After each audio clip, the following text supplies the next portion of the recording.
if you look at it, on the tripod it's level, but that, you check, where's the middle, probably here.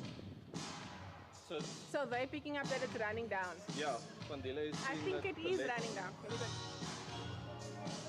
But I think that's purely because we're not 100% in the middle. So you see, yeah?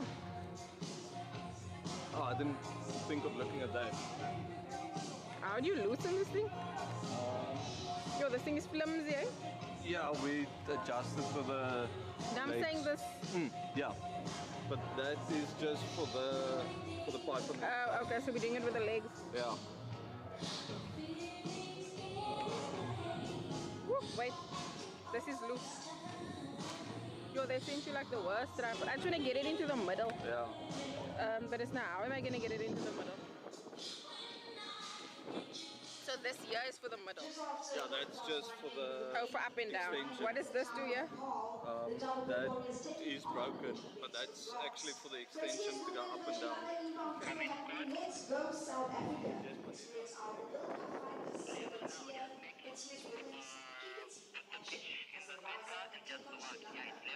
International series. It's my pleasure. These are now initial Where's the zoom, yeah? There'll be six. Wide. They'll be noisy. They will be big hits. Lift the camera up, turn on the whiteboard there. Perfect. Yes, that's fine. Perfect. That's you. Thank you. Thank you. Okay, sorted. So yeah, what You you can come up, I'm going down, you can come up. You can come up, they can come up. So always look at this over here. Yeah, I forgot about that. No problem. We're on our way up.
Bandile speaking.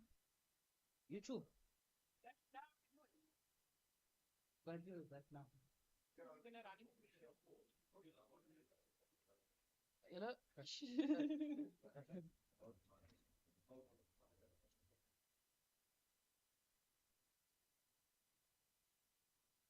Them? Are you all set up? Yes. Okay. You just send it to me get my number, right? Send them to me as soon as you get it. Yeah, and the choice is with us.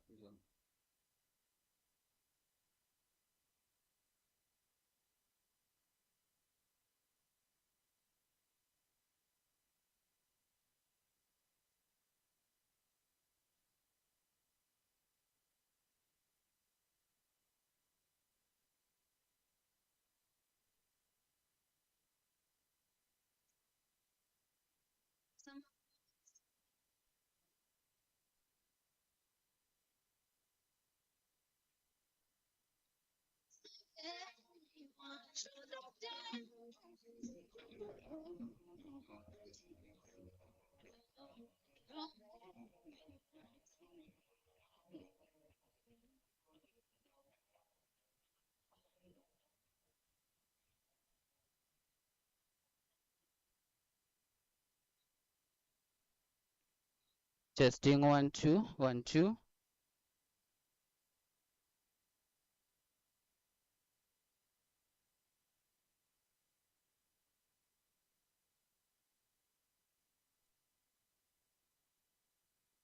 Testing 1 2 1 2. Welcome to Boland Park. Welcome to Boland Park. Testing 1 2.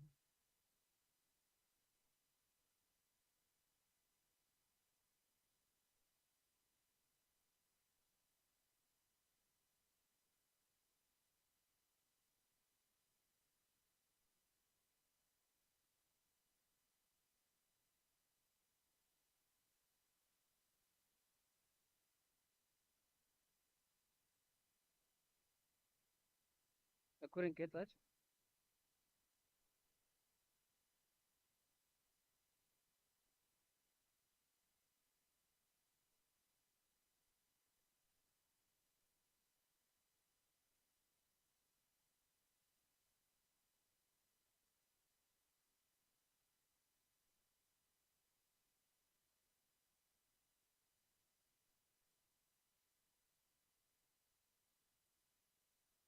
Can I just? Could I use be using phone again? What? Inside the pocket thing. Or you can just hold that.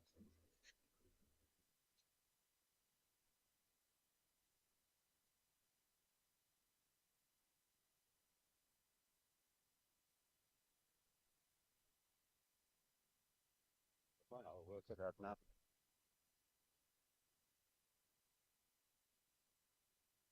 Get it out of this place there. There we go. Put it in my pocket, just. But I'll speak, don't worry. Oh. Just for now.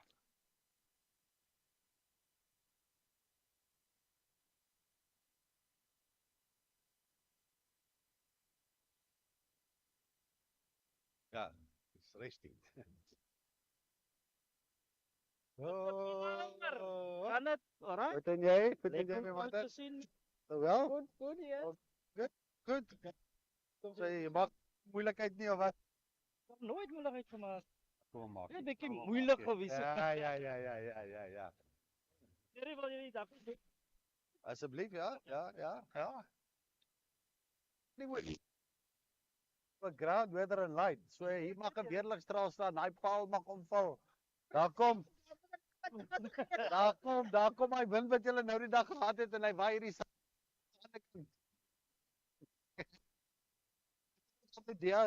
Is dit wel? Nee. Ground, weather and light. Hy vroeg my, what must I do? Ja, Keep it with you. that's it. Anything can Ja, happen. Hy sproeier spring op. ja, exactly. Daar's water en goed. Precies.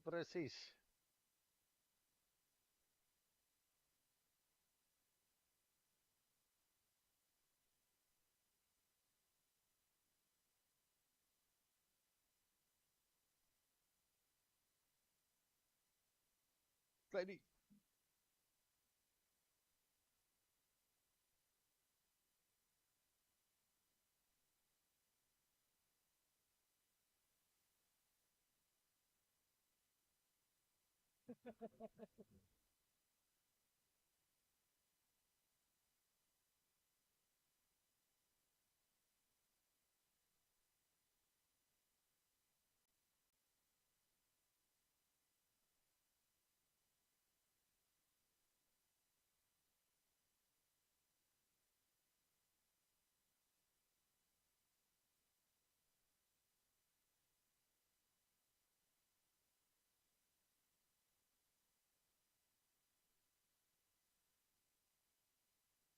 Yeah.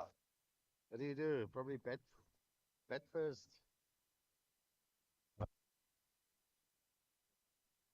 Night you might decide to bet second. Bet? All good yourself? Yeah, good seeing you again. Yeah, same here, same here. Let's exchange that. You can give me all of those. Oh, you keep one. You keep one there. Right. Ja. Hy het wat vir hom gegee en hy gaan nou vir jou syne gee daarso. So is Jesse en Jordan, Isile, Gbets.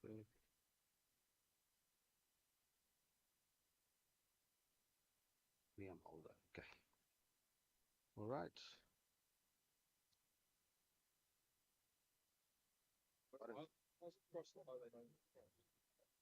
They cross Yeah. off. They're not in the square. They're not in the square, yeah.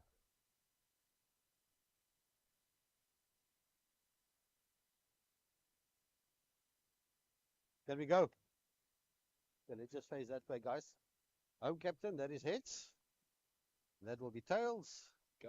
And you can go for us. You can spin the coin. Call us heads. The tail it is. Right. Joy Cam. So one the toss and you bowling first. Thank you. Thanks, Matt. Thanks a lot, eh?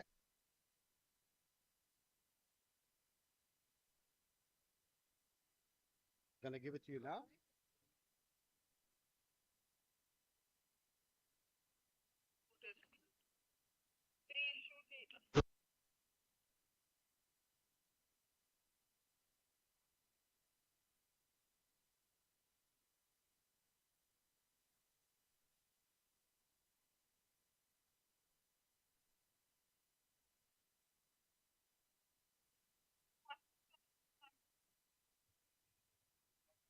From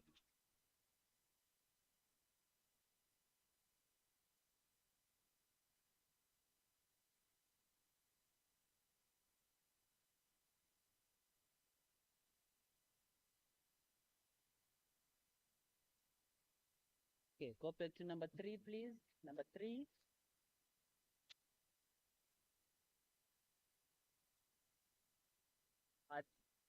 Yarr. It's coming up now. I don't know, I forgot.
Bulldogs versus the Dafabet Warriors this afternoon, just after 1:30, just at the coin toss, and the Gbets rocked one and elected to bowl first.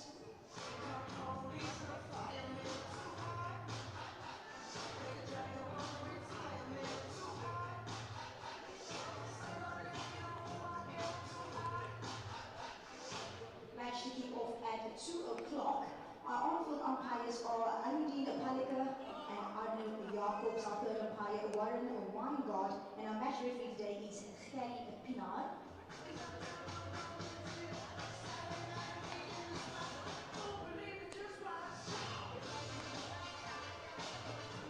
Please remember that smoking is prohibited within the stadium except in the designated areas. And please note as well, it shall be a breach of the terms and conditions of entry to the venue for any ticket holder to engage in any conduct, whether through the use of language, through gestures, or otherwise, which is likely to offend, insult, humiliate, intimidate.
nation.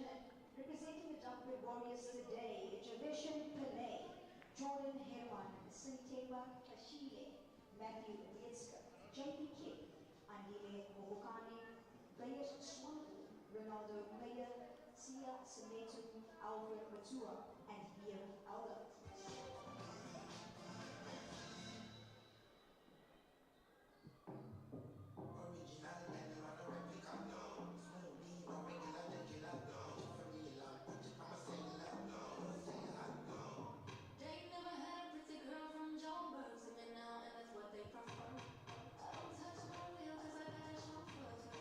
Representing the Gbets Rocks today, Christian Jonker, Clyde Fortuin, Sean Von Berg, Siabonga Mahima, Ikona Mnyaka.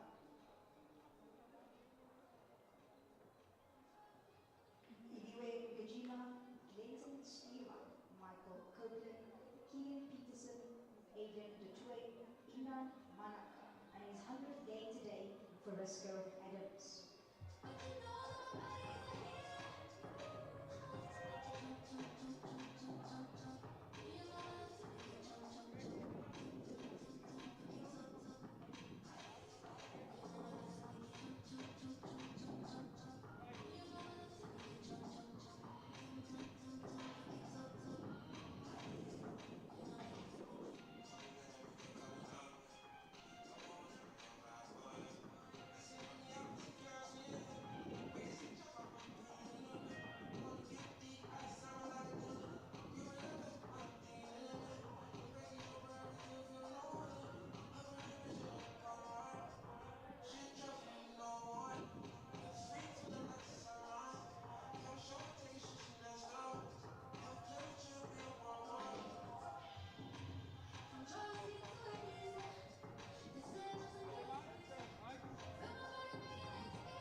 Testing, 1, 2.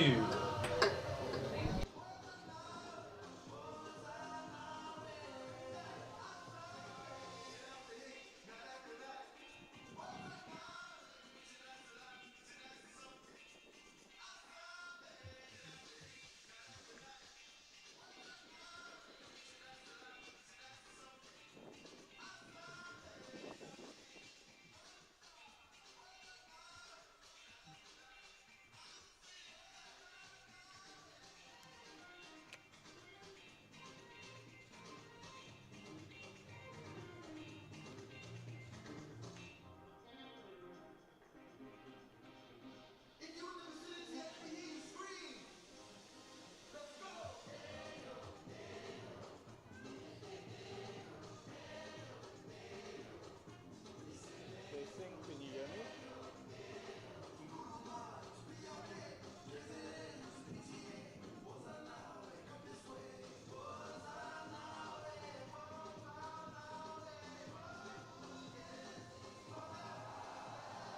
Thank you.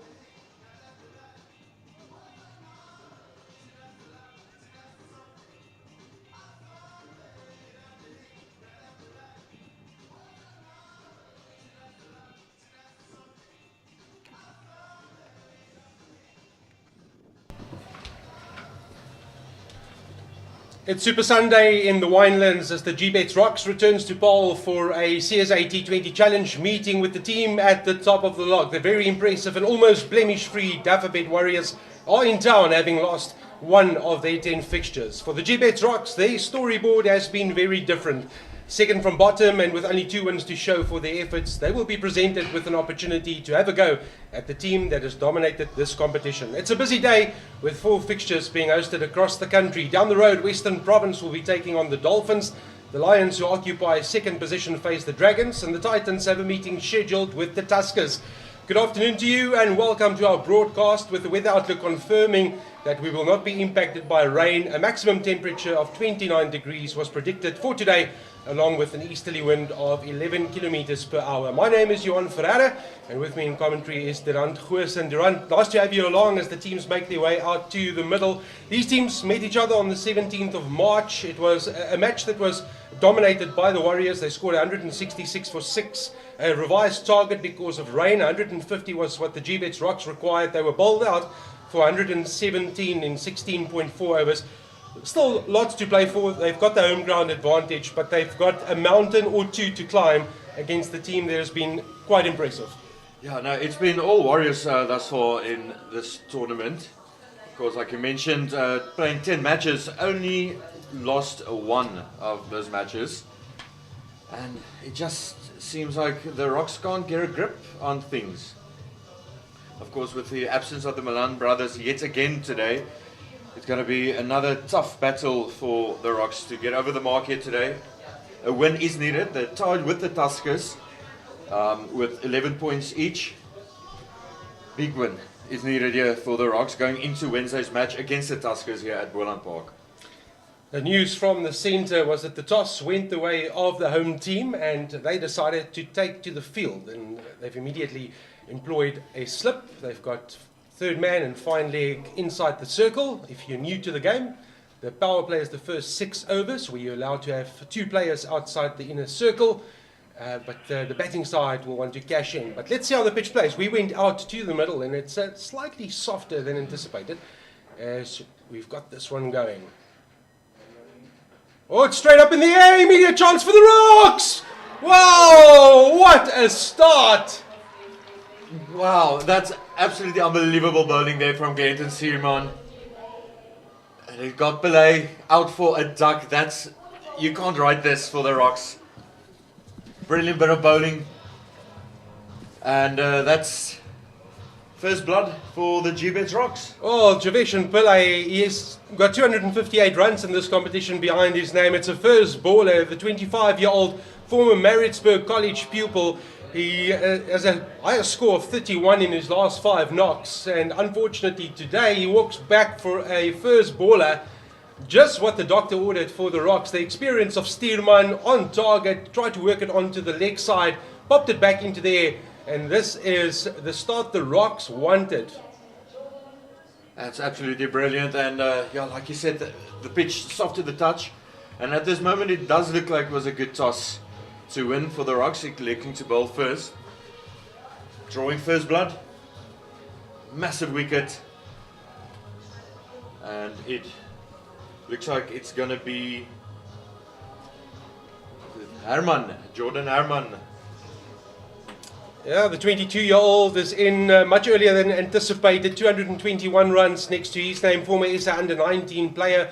A first-class average of 50.10. 50, let me repeat that again. And he's got Matthew Breetske at the other side that's looking on, and he'll be taking it all in. What will Steelman do? Second ball of the contest. It's on the mark again. This time, that's what the intention was from Pillay. They'll think about two, and they'll get it. They're off the mark. The Warriors on the board. Some good running there between Herman and Breetske.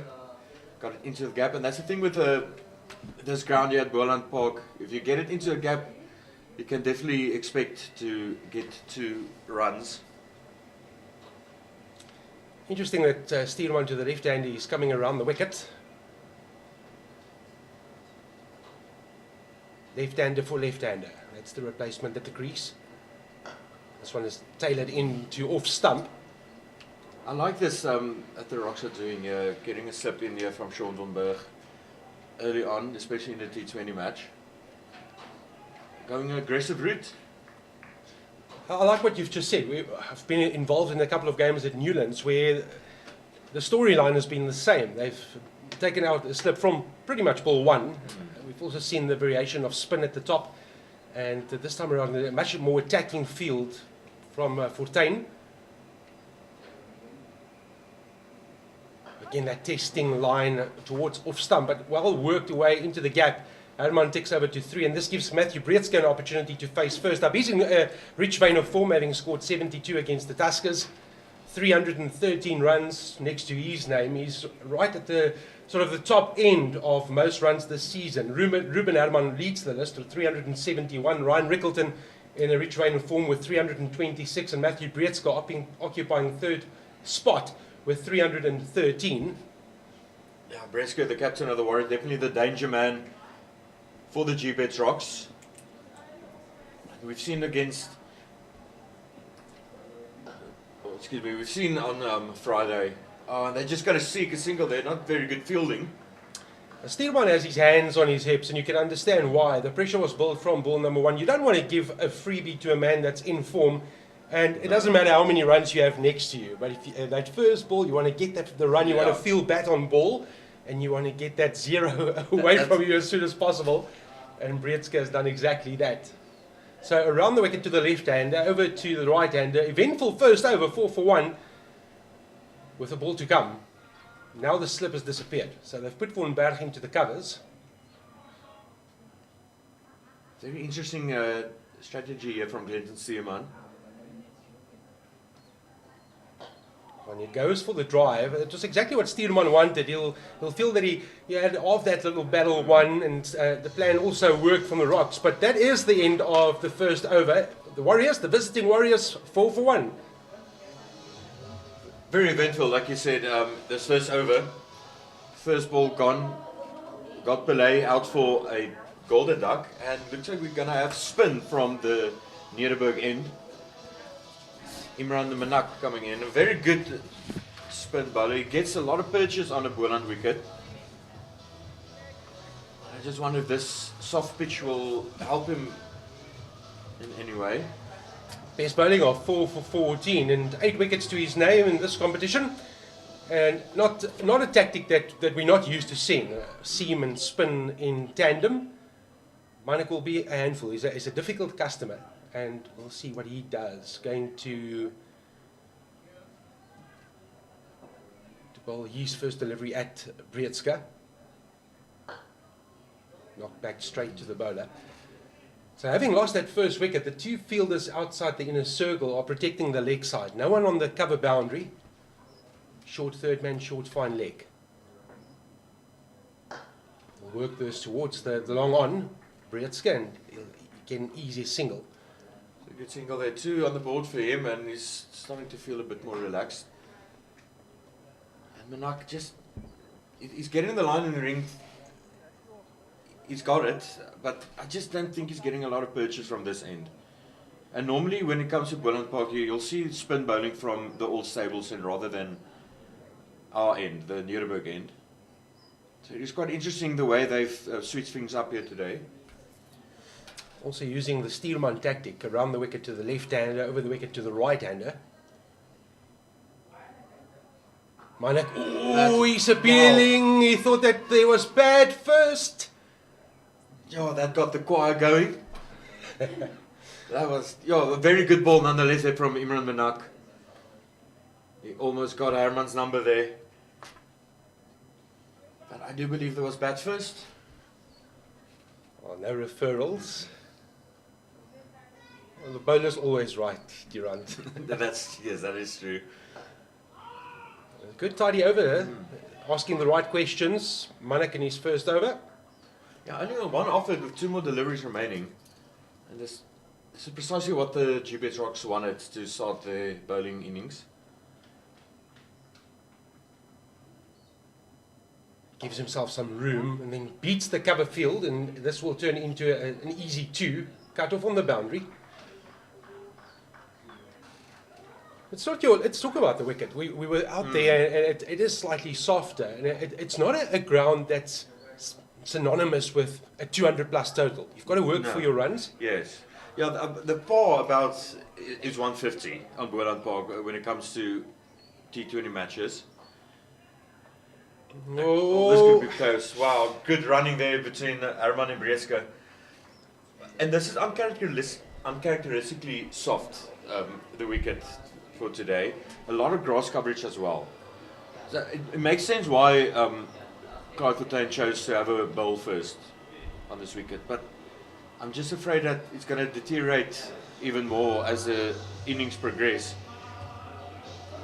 Well, thankfully the weather is fine. We had massive disruptions last week in Paarl with gale force winds, a lot of damage in the Paarl region, but thankfully today much calmer conditions, clear overhead skies, no cloud cover. Almost no wind. Yeah, very, very light wind, just enough to keep the players cool.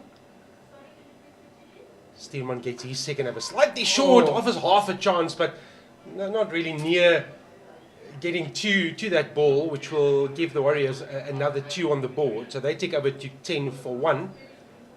That was a very good attempt there by, I believe, Michael Copeland, or is it? Yeah, Michael Copeland, I think. Stretch out there to get that catch. And again, this is what the Warriors have been doing the whole tournament, the whole campaign. It's good running between the wickets. Taking the 2s. Again, slightly shorter, but this time the cover fielder is well positioned on the fence. It's been a very disciplined, good opening, testing spell from both bowlers. I mean, you can do all the work from the one end, but you need support from the other. And Manak's over went for 4. Steelman is almost halfway through his second over. He's picked up the wicket to fall. If you just joined us late, Javesh and Pillay out for a first ball duck. 11 for 1. 11 for 1. That's always a Nelson in someone's book. This one of these 2. If they can get one of these 2 early. Lovely brilliant drive. You can just see a man in form, knows his game, pitched up, he took the bait and he timed it beautifully over the top for 4. Straight down the ground again. He's seeing that cricket ball like a beach ball at this stage. That was absolutely brilliant from him. First boundary of the day, 15 with a loss of 1 wicket. And that's going to see him on 11 runs conceded thus far with 3 more deliveries to go in his second over bowling. It's good to see that despite the loss of the early wicket, Brieska is going to attack something that's in his range, and he took the invitation straight away. It's T20 cricket, not a lot of time to get yourself set in, and both of these players have had tremendous seasons. Steelman won't mind that too much. He offered it, and we'll see what the tactic is. Does he go back to short of a length? Oh, it's picked up, but to the square leg boundary. Just another quick single. A better delivery there from Simon. Almost got punished from it. 16 for 1. And 2 more deliveries to go. It's going to be interesting again. Coming around the wicket towards the left-hander Herman. Sticking with that tactic.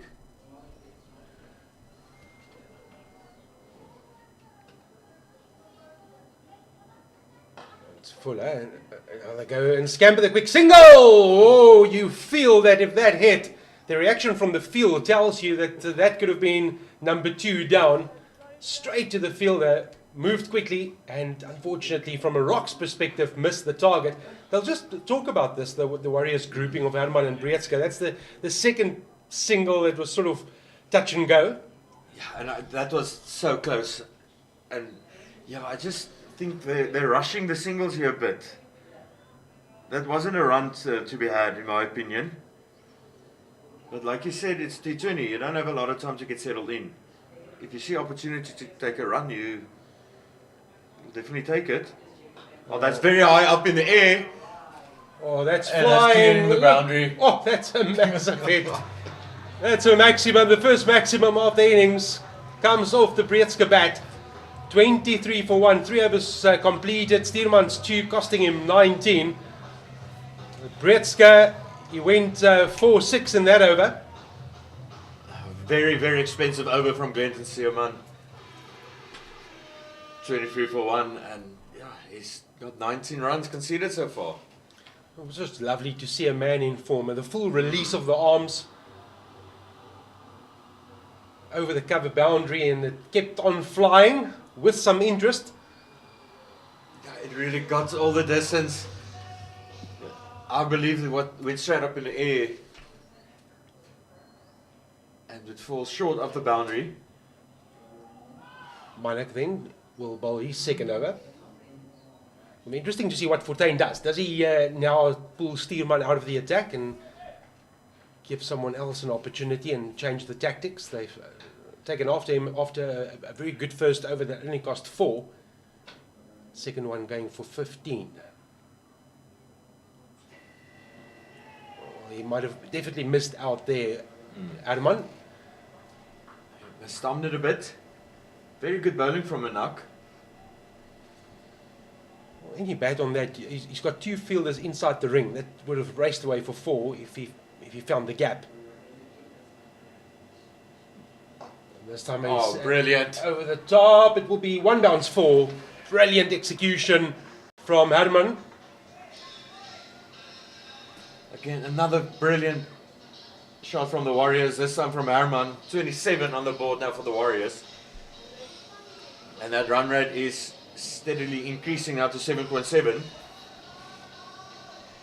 Well, the first 2 went leg side. That was the attacking line. The first one that he sort of gave towards the off-stump line, beautiful execution. Herman had the presence of mind to lift it over the top.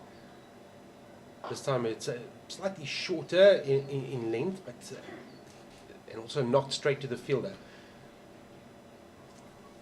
So 2 balls remaining in this over. It's cost a boundary. Still, he'll take that. Having bowled 1.4 overs for 8. Minuk again towards the offside, trying to pierce the inner ring, and he'll do that. It's off to the races. 4 more off the bat of Herman. And I just wanted to say it's been a very good over from Minuk so far, but now 2 boundaries conceded. With 1 more delivery to go, 31 for 1. And that run rate now 8.1 for the Warriors. So it's been very good, the second wicket partnership.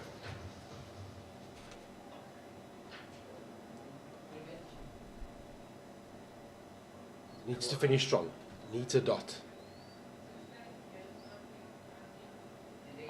Advance from Herman, but can't knock it into the gap. So that brings to a close the 4th over. After the loss of the early Pillay wicket, the Warriors have recovered nicely, 31 for 1 after 4. And like you said, Durant, run rate achieved of 7.7. I just wonder, it looks like they're going to bring in spin from the All Stables end. It's going to be Siabonga Mahima. Very, very good spin bowler, Sia Mahima. really showed his worth in the 4-day series, especially in the early stages of this tournament. At a certain stage, he was leading wicket taker. Absolutely, he's picked up 5 in this competition. His brother Sifiso played for Mpumalanga many years ago. The 27-year-old in this very fixture against the Warriors, he picked up 2 for 33 last time around, so he'll know a lot about this batting order. His first challenge, though, is in the form of Breetska. Now, what are they going to do? They've got a boundary run on the leg side, and then they've got a long off. The question is, what do you do with Breetska? That's a very good question. How do you contain it? Yeah, what type of delivery do you bowl to him? It's so difficult to predict. A lot of bowling attacks have asked the very question. Oh, and he goes after it. Somewhat lucky to get away with it, but good bowling by Siyabonga Mahima. That was a very good delivery. Breetska didn't get all of it. Again, no slip. They had Sean van Berg in slip for, I think, only 3 deliveries. 3 or 4, and then took him out. Talk about Sean van Berg. That's another spin option that they do have. Also a man with test experience. Yeah, he just got back from New Zealand. It's good bowling by Mahimba. Very good disciplined bowling. They're going to push the envelope, thinking about it, and then decides against that very good decision to not go. Otherwise, that would have definitely resulted in wicket number 2. Yeah, it does seem like Herman and Breetska looking to get that second run. They're taking the chances. Very aggressive with their running in between the wickets. So Herman and Breetska have both shown their hand. They've negotiated the opening salva after the loss of Pillay. Where's the boundary scoring shot? Gives himself some room, but Mahimba followed him. Very good again from Mahima. He's doing good. He's getting that run rate down. 7.1 at the moment. Only 2 runs from this over. Does he go inside out? Like we saw in the last over, he's going to repeat the dose, and he finds the gap and he finds the boundary. Not a very good delivery there from Mahima. And Breetska timing to perfection in the middle of that willow. Like I said, into the gap for 4. Which would have been a very good over for Sia Mahima. It's now looking like another expensive one. 6 off it. 1 more delivery to go, and it's towards Breetska yet again. Moves early, repeat, press repeat off the Breetska bat. And the result is the same. It's 4 more. It makes it another productive over for the Warriors. 10 off it, 41 for 1 after 5. 1 more over remaining in the power play. What a pleasure to watch Breetska in this tournament. To watch a man in such good form. Nothing phases him.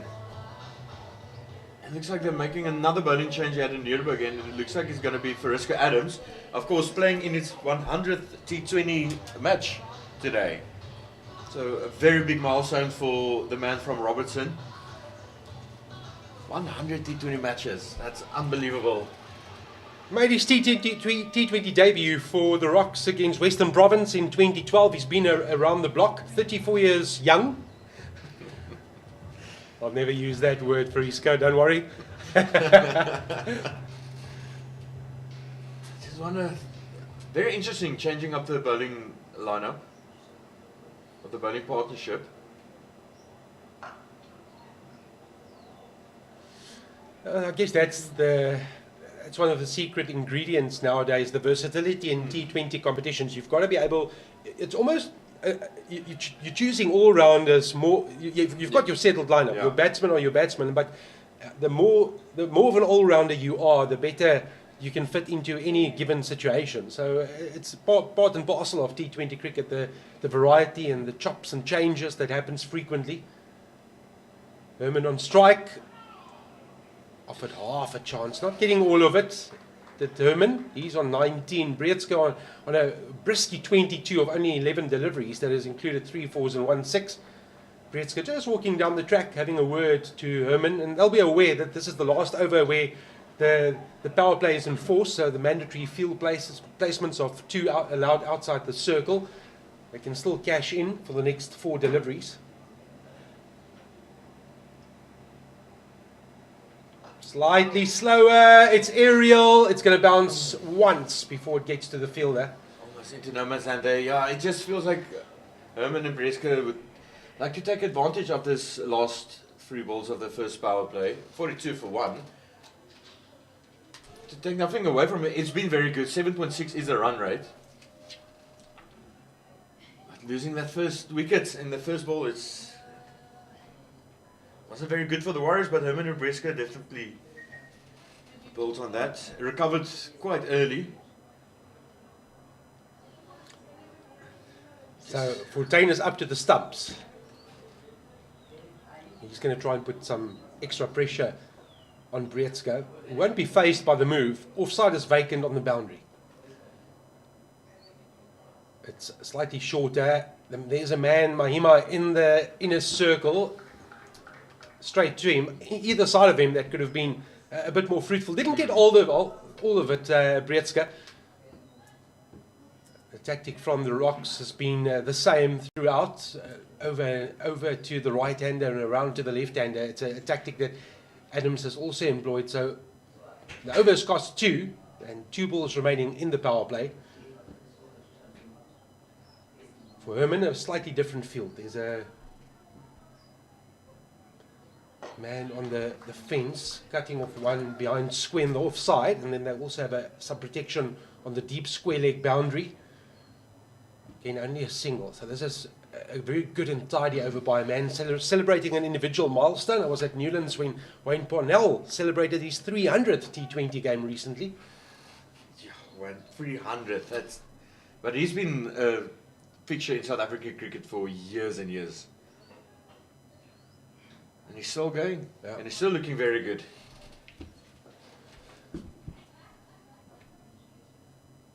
Last ball of the over.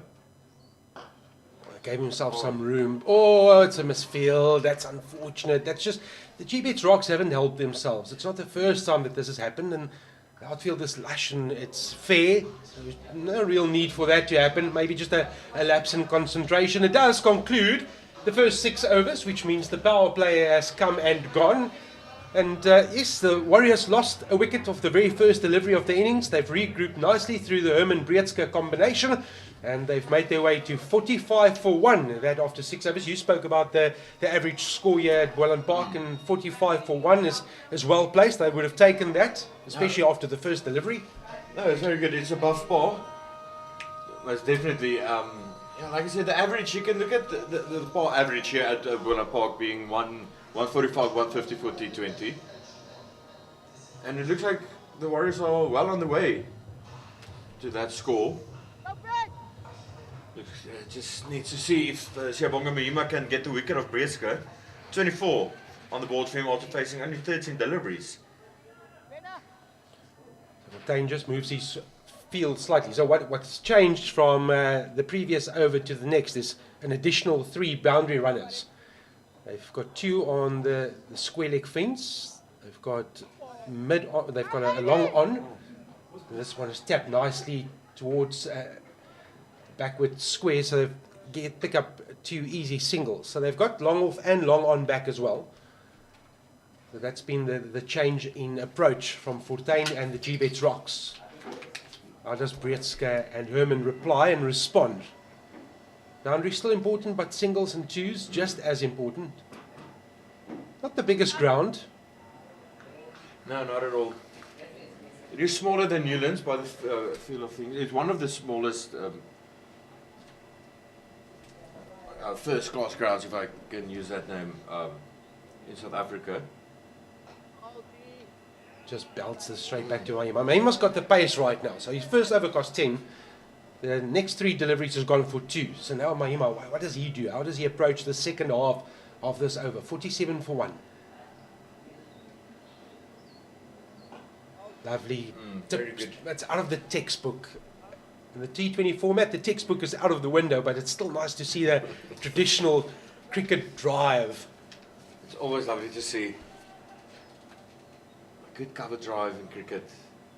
You touched on it earlier, saying all-rounders in the T20 format is one of the utmost important things for the team. And this format of the game birthed a lot of very good all-rounders.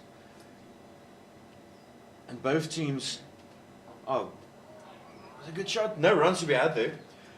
And if you look at the Rocks lineup, you've got Fariska Adams, an all-rounder. You can almost make the argument that Sean van Berg can also be an all-rounder because he knows how to go about it with the bat. Well, we spoke about Wayne Parnell earlier on. Yes. They're not applicable to this match, but they've used him to bat at 3 recently.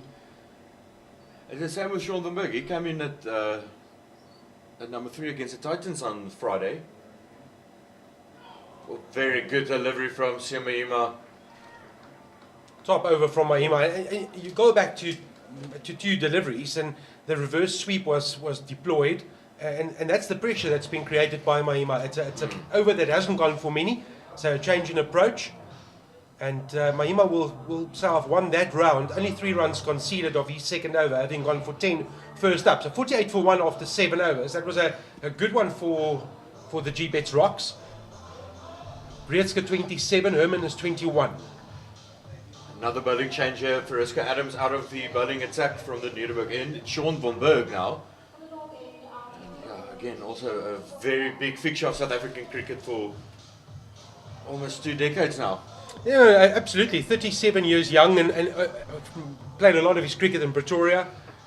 A test for South Africa behind his name, and what an opportunity for him. I mean, just reward for a man that has contributed so much to South African cricket over time.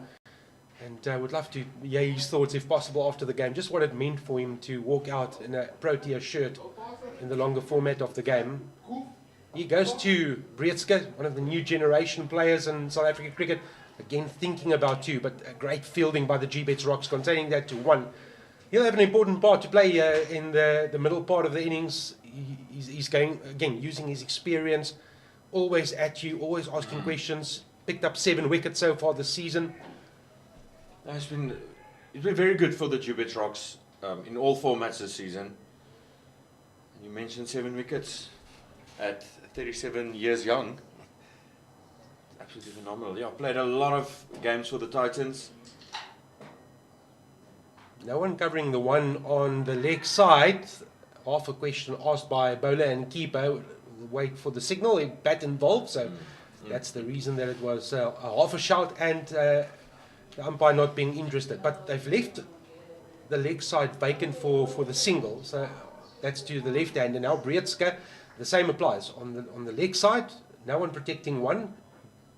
Bar the fielder inside the circle, cutting off the single in the fine leg boundary.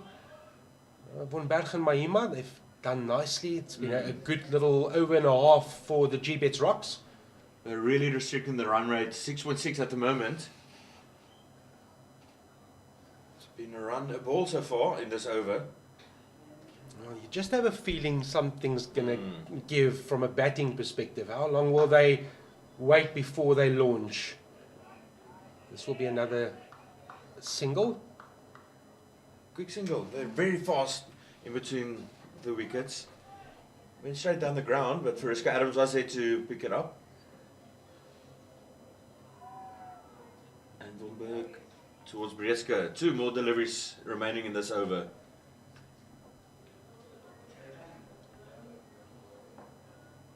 He's dropped it short. Oh, he would have wanted to get that past the fielder. Could have been 4.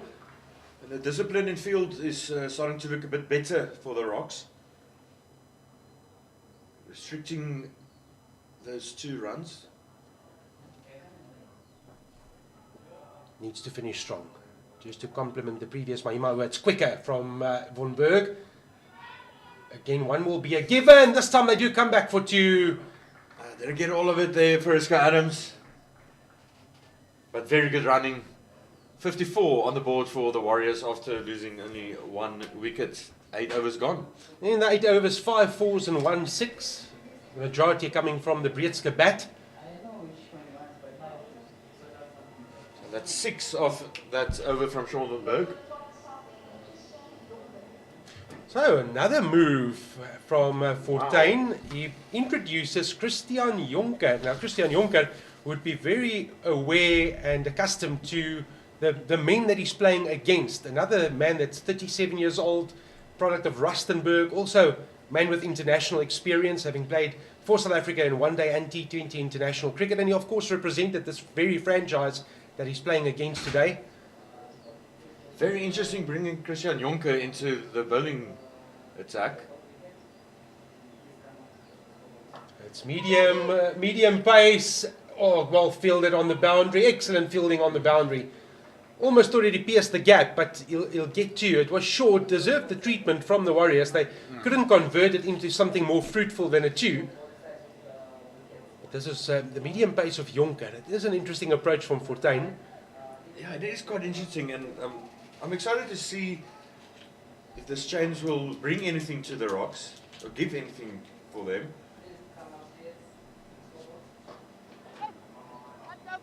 Maybe looking with this medium pace that Herman or Breska will miss time, a delivery or 2. I've seen a couple of 2s and a lot of singles of late. Boundaries have dried up quickly after the power play. Busy with over number 9. 57 for 1.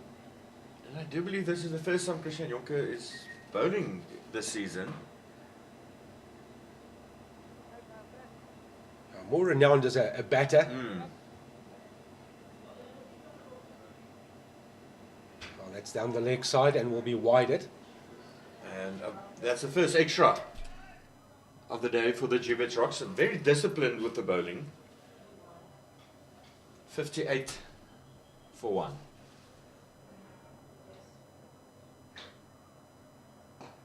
Straight back to Jonker. Do you go slower? Well, I wanted to exactly go there and say that if you look at the traditional pole wicket, that's always been your recipe of success. It's come in the slower department.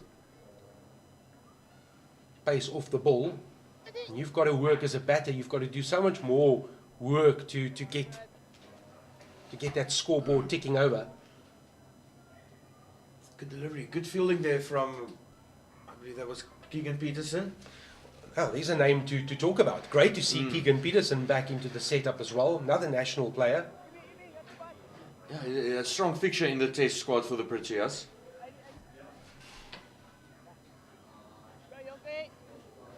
Also comes from these parts. Made his debut for Boland. Oh, that's very high up in the air. There's a man underneath it. Oh, that's a Hammond. Gone for 26. Well, just look at the reaction of Jonker. He's triumphant as if he's just won a marathon. He's got his hands in the air, both arms in the air.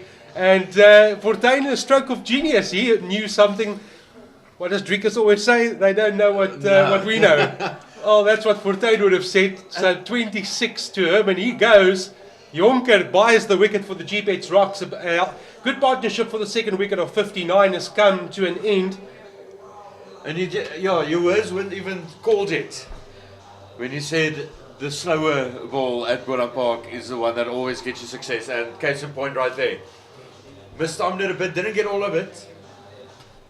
Good catch there on the boundary rope.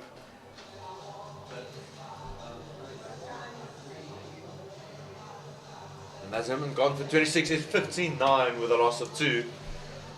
And that run rate is dropping now, 6.7. And looks like the new batter for the Dafabet Warriors, Andile Bogokane. Andile Bogokane, he has the highest individual total for the Warriors in this competition, 73. That was against the Lions. Former SA under-19 player, product of Northwood, born in Durban.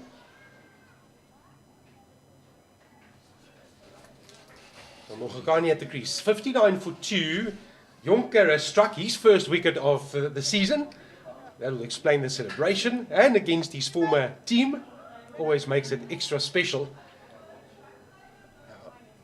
I'm not saying you need to bring everyone in, but You don't want to give an easy start to the new batsman who takes the Oh my bait. goodness. He takes the bait first up, a drivable delivery outside off stump, but straight to the fielder. Mogopane's stay at the crease is very brief. It's a first ball duck. It's the second first ball duck of the innings. 59 for 3. Jonker is causing the damage. Yes, you heard it right. Christian Jonker with 2 in 2. That's his best bowling figure so far in his career, 2 for 5. And I thought it was very interesting bringing the field in like that. I couldn't understand why, but it did seem like it helped them. Unbelievable from the Gbets Rocks. Brilliant bowling from Christian Jonker, and Kai Fortuin will give himself a pat on the back that he brought Jonker in at this stage of the match. 59 for 3, and Christian Jonker 2 wickets to his name.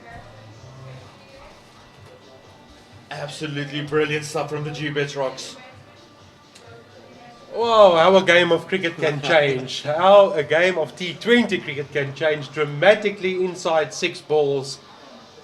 And of course Christian Jonker now on a hat-trick, but unfortunately we have to wait for his hat-trick ball to come. If it was April 1st, I would be Fortuin looking at him saying, you've done your job, you're not getting the next over, but it's not April 1st. Scholdenberg towards Matthew Brieske, and if the Gbets Rocks can get this wicket, it's going to open up the floodgates here for the Rocks. Well, the keeper is in. Sinatemba Kasise is at the crease, 122 runs next to his name. Brieske, well, he's seen it happen from the other end, facing up to Van Berg.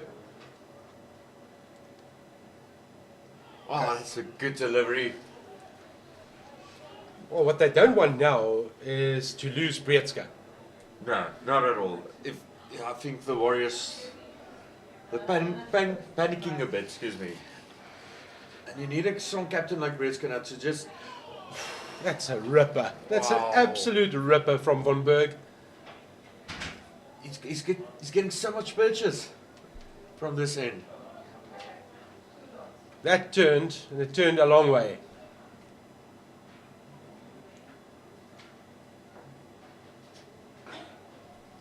Better stroke from Brieske. Well, Warriors will have to regroup. They were so well placed. The short ball had to be dispatched straight down the fielder's throat. Next ball, drivable outside off stump, straight in the fielder's hands. How often do we say one brings two, or the fielding side would say one brings two? It happened immediately. Kasile facing up then to Van Berg. His second delivery, or first delivery then. And he'll get off the mark. Van Berg encouraged his fielder and saying, try and get that, try and stop that. 61 for 3. Van Berg has been tidy. He's been very good with the ball, very disciplined. Brieske now on strike again, and that run rate is dropping 6.3 at this stage. Goes on the sweep. And just another single, 62 with a loss of 3. So Brieske, after a brisk start, he's now 34 of 27. Still going better than a runner ball, but it was a lot more fruitful in the power play. 3 fours and the only 6 off his bat in this innings. Nice length from Van Berg, testing length, but that brings to a close. Another Van Berg over. His 2 overs has cost 10.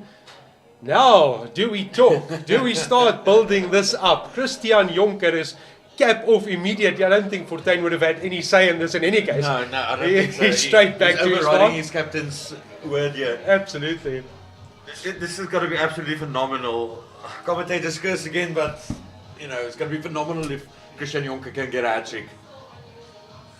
Now, what does Fortuin do? How can you further support him to build some pressure, even if it's just for this hat-trick delivery? They're not bringing a field in like they did earlier, so interesting. Short third man, 2 fielders in the ring on the offside. On the leg side, they've got fine leg inside the circle. Jonker aborts his run up. Getting into the batter's head, maybe. A tactic. Here we go.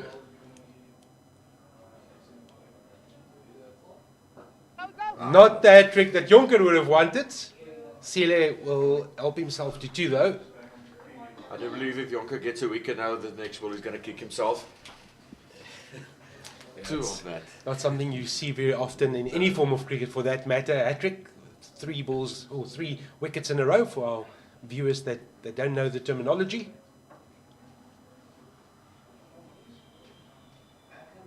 It's short. Ooh, for a moment. That was almost identical to that second wicket of Jonker. And it is often, I mean, you get those loose deliveries, and you wouldn't have found too many after the power play, and you say, well, I need to cash in on this one, and that's exactly what happened to Herman. It was short, it was there for the taking, but then often bad balls get wickets, or those that are probably not planned as wicket-taking deliveries. Lovely drive, but straight to the fielder.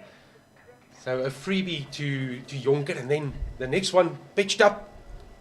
It was almost there. And straight into the fielder's hands.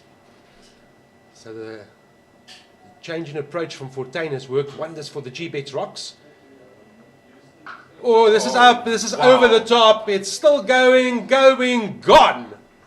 Wow, brilliant. Second maximum of the day, and that was almost onto the highway.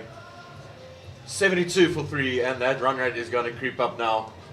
40 runs on the board there for Matthew Brieske after facing 29 deliveries. Well, he's taken half of the score. More than half of the score has belonged to Brieske. 40 in a score of 72. That's his second maximum. Oh, he goes again. This is on the leg side, and it's 6. Wow, 2 in a row. And he's going to open up now, one will feel. He's already doing it. 78 for 3. Oh, Mr. Fortuin, what do you think behind the stumps? Is this going to be the Jonker spell? You've got your 2 wickets. He's done his job. Do you pull him out of the attack now that Brieske is cutting loose? Slightly slower and well adjusted by Brieske as well. And he goes on to 47. Eventful over and a better one for the Warriors. 79 for 3, 11 gone.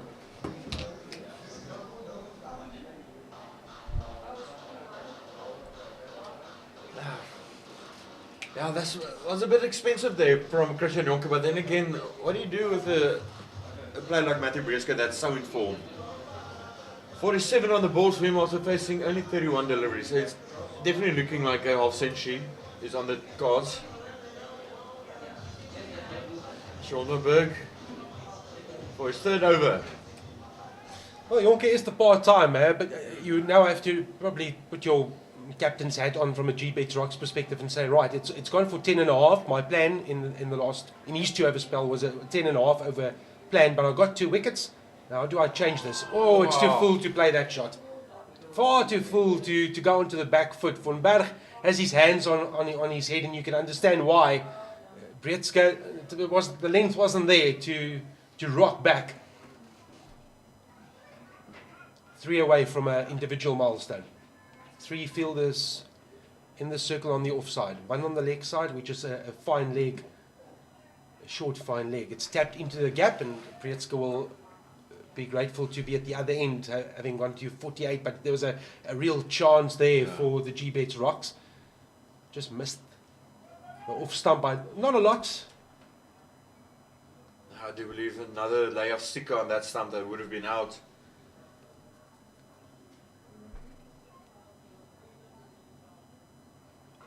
Again, some turn for Van Berg. Gets a bit of purchase. 21 run partnership at the moment. And like I said, most of that came from Brieske.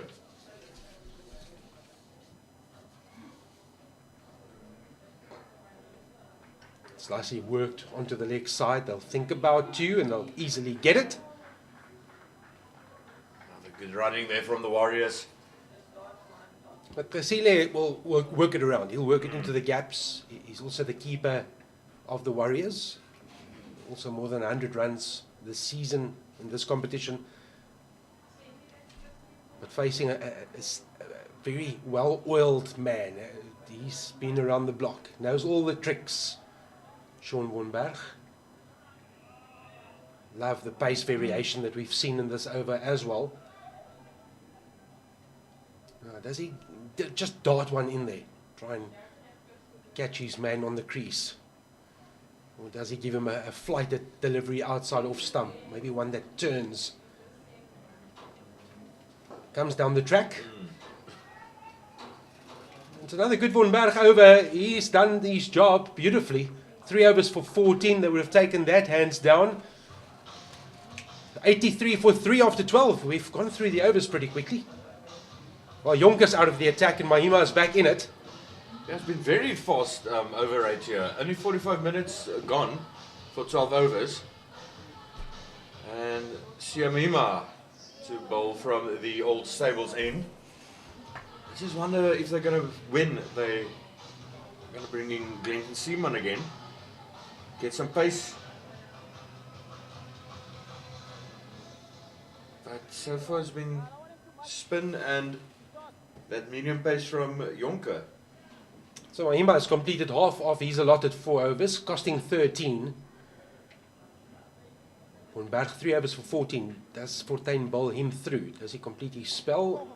Straight back to the bowler. Dots are golden at this stage. Almost getting towards happy hour. That last 5 over spell. But they need wickets in hand. They need a platform and they need Kasile to have adapted to the pace of the wicket, to play a supporting role for Breedske if he's still there by the time that the 15 overs ticks by.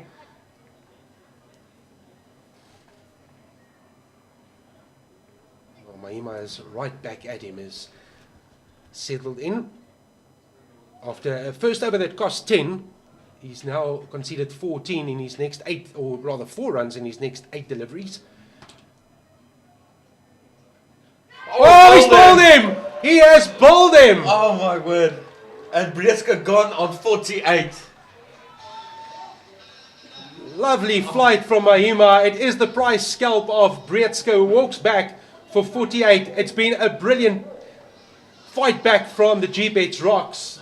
They had the Warriors 0 for 1, then 59 for 2. Now it's 84 for 4. And it is Breedske on his way for 84. That's a massive wicket for the Gbets Rocks. Breedske gone for 48.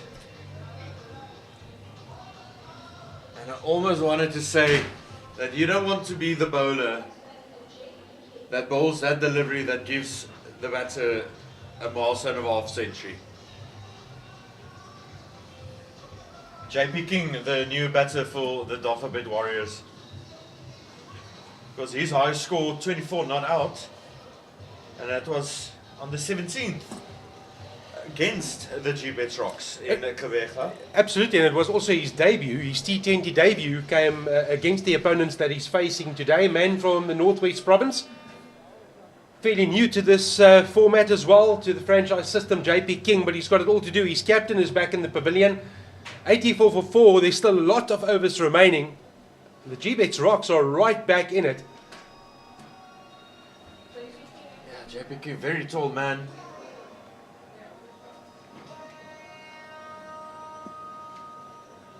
Looks like Sean Wonberg is in the slips, maybe.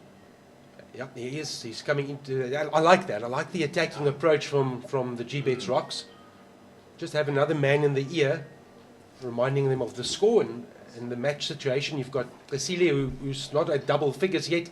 King new to the crease, new to his pro career.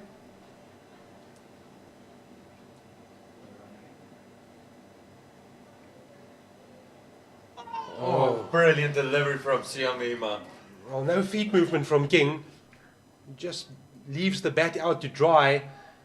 That could have been a little edge to Fortuin or maybe even to Wonberg at first slip, but Mahima all over the Warriors at the moment. That's on the bounce. Spectator catch. Mahima is racing through his third over. 1 for 14. Again, first over cost 10. Next almost 2 has cost 4. King just pops it over the top. They'll think about 2. Sihle is very quick between the wickets, so King off the mark. Good over for the Rocks. Very good over. 86 for 4, so only 3 runs off that over with a wicket. Van Berg has his cap off, so the answer to my previous question has been given, that Van Berg will bowl through. This then, over number 14. Van Berg really deserves a wicket here. He's been doing absolutely phenomenal after 3 overs, only conceding 14 runs. And again, the bowling from the Rocks has been very disciplined. Only 1 extra, and that was that wide from Christian Jonker.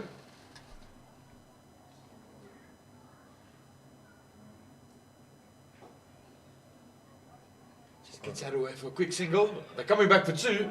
Oh, it would have been interesting if he... Was that Keegan Peterson? If he managed to pick that up and release the throw. They always thought you off the bat.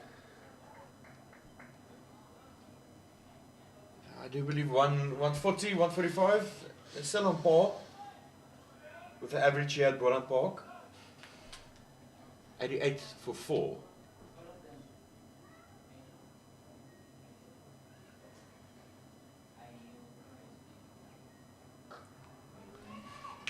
Again, there's 2 on the cards. Well, feel that excellent work on the boundary to cut that off. Yeah, I mean, you've got Manak as well to come back from if you want to replace Van Berg. It'll be interesting to see because he has to be replaced next time around. This is his last over. Would it be Manak, or are they going to bring in some pace with Glenn Seerman? Well, now with Breedske back in the pavilion, is Jonker part of the future plan? So there's only 7 overs left after the 6. So it might not be necessary to have another think about Jonker. Spoke about Steerman. He'll definitely play a role. Good bowling from Van Berg. After the 2 doubles off the first 2 balls. Just good running and good placement from the Warriors.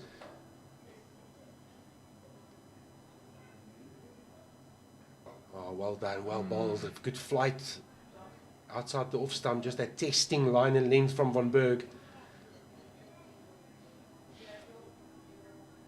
Interesting. I wonder when will the Warriors open up? They need to open up. Oh, that looks adjacent. It did. You just saw it as it hit. It's that early celebration. Van Berg almost politely inquired and said, "You can just take your time to raise your finger, Mr. Umpire." But the Warriors are all over, or the Gbets Rocks are all over the Warriors at the moment. It's now 90 for 5. It's turning into a bit of a collapse from a Warriors perspective. It does look like it. Very good bowling from the Warriors, and I did mention at the start of this over that Van Berg definitely deserves a wicket, and he's got it. 90 with a loss of 5 wickets. I wouldn't believe that. We saw, I mean, it was 0 for 1, but then that partnership of 59 between Herman and Breedske, 59 for 2, 59 for 3, 84 for 4, 90 for 5. Excellent from the Gbets Rocks. Looks like Bayer Swanepoel, the new batter for the Warriors in the attack. His highest score, 47 not out against the Western Province, and that was here at Boland Park this season. That doubleheader about 2-3 weeks ago. Early morning match at 10 o'clock, the morning match. He would probably not have believed that he would be batting inside 14 overs at a score of 90 for 5 after being in a position of 59 for 1. No, it's been a total collapse almost of the batting order of the Warriors. Bayer Swanepoel in at 7. Facing his first delivery, facing Sean Van Berg.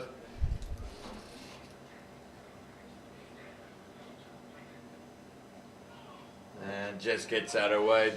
Dot ball signals ended over 90 with a loss of 5. Well, it also brings to an end an excellent spell from Sean Van Berg. 4 overs, 1 for 18. He can take his cap off and acknowledge the applause from the crowd that has come in on this Sunday afternoon on a pleasant Paul day, and 90 for 5. The spectators here in Paul would be loving life.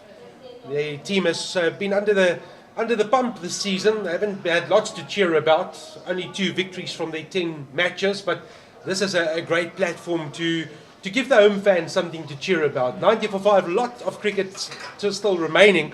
You're definitely not in a winning position at 90 for 5. We've seen that, and I'll tell you why I say that. The Gbets Rock's highest score on this very field this season has been less than 130. So they'll be mindful of that as well, and so too will the Warriors. If they can get over that 130 mark, they'll know that from a psychological perspective, it's not a score that's easy to go and chase down. That we've seen on numerous occasions. Teams that have come here in good, rich vein of form, the wheels have come off. But we spoke about Steelman. We've got our answer. He's back into the attack. And I like this. I like to see some pace again from the All Stables end. Need to be mindful, like you said, that 130 highest score is a dark cloud over the Rocks at the moment. My question is at the moment, how difficult is this pitch to bat on? Seeing that the Warriors are 90 for 5 after 14, it's very uncharacteristic from them, especially this tournament this season, are really attacking that off stump. That home score that I was referring to was against the Titans. 126 for 9 was the highest. Has been the highest score at home this season. And I mean, Swanepoel new to the crease, King new to the crease, so both will need some time to settle in. But they don't have time, or too much of it in any case. There's still enough overs at their disposal to get a good competitive score, and you also don't want to be bowled out. Oh, that's short and right up there, and get some bat on ball. Mahima can't cut it off, so it is a welcome boundary for the Warriors. Seema not happy with that delivery. Taking some to get back to his mark, shoulder shrug. He almost put King into a bit of an uncomfortable position, but he did enough. He got his head on the right side of the ball and then tapped it away to the fine leg boundary. Mahima could not cut it off. They are moving the field around. Fortuin will drop another man towards the leg side boundary, and he'll bring up his third man into the circle. So does this mean they go short again, or is it the double bluff? It is on the legs, slightly slower, and tap towards one of those boundary runners. Would have just planted the seed of doubt with Steelman, and as we saw at the top of the innings, over to the right-hander, around to the left-hander. So Swanepoel still to get off the mark. King has 7, 95 for 5, halfway through over number 15. And that run rate, it's looking very low for the Warriors, 6.5 for T20 score, or for T20 run rate here at Willem Park. It is quite low. You have to look at about 7.5 to get on par. 95 for 5, and I do believe 145 is a bit out of reach at this stage for the Warriors. Steelman goes to Swanepoel. It's short. Swanepoel will get off the mark.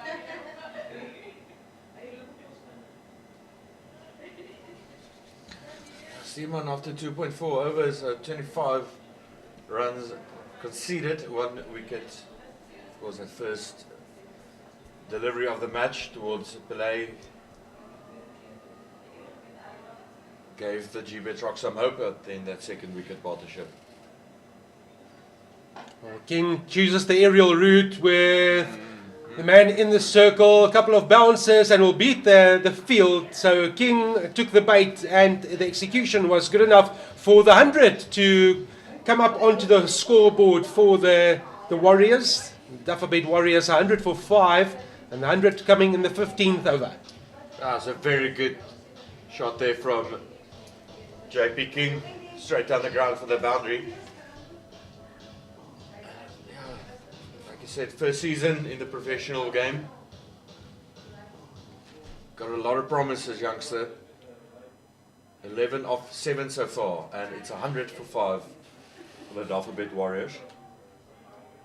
Last delivery of this over.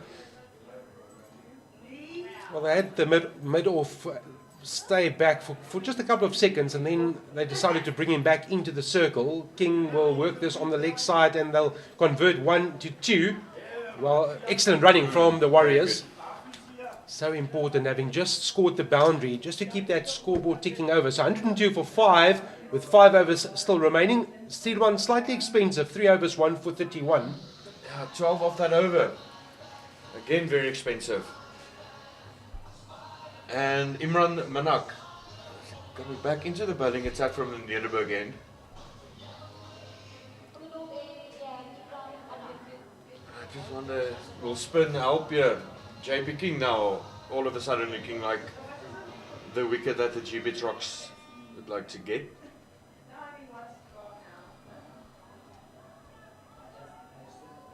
.618 is the run rate. So Imran Manak, 2 overs for 12. Empty in the wickets column.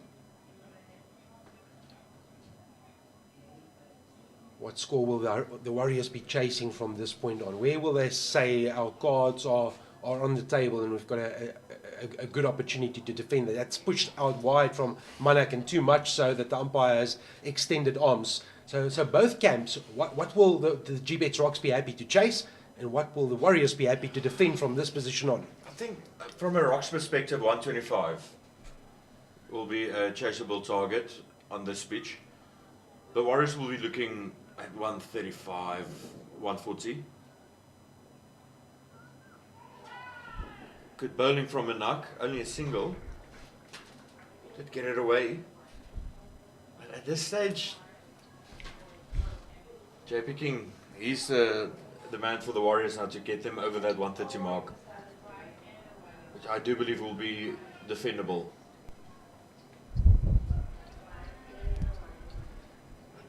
I don't know, it does seem like this is a very difficult batting wicket. It's darted in by Manak. King has been the aggressor out of the two. He's 14 off 9 deliveries. Swanepoel has faced only 3 deliveries for his 2.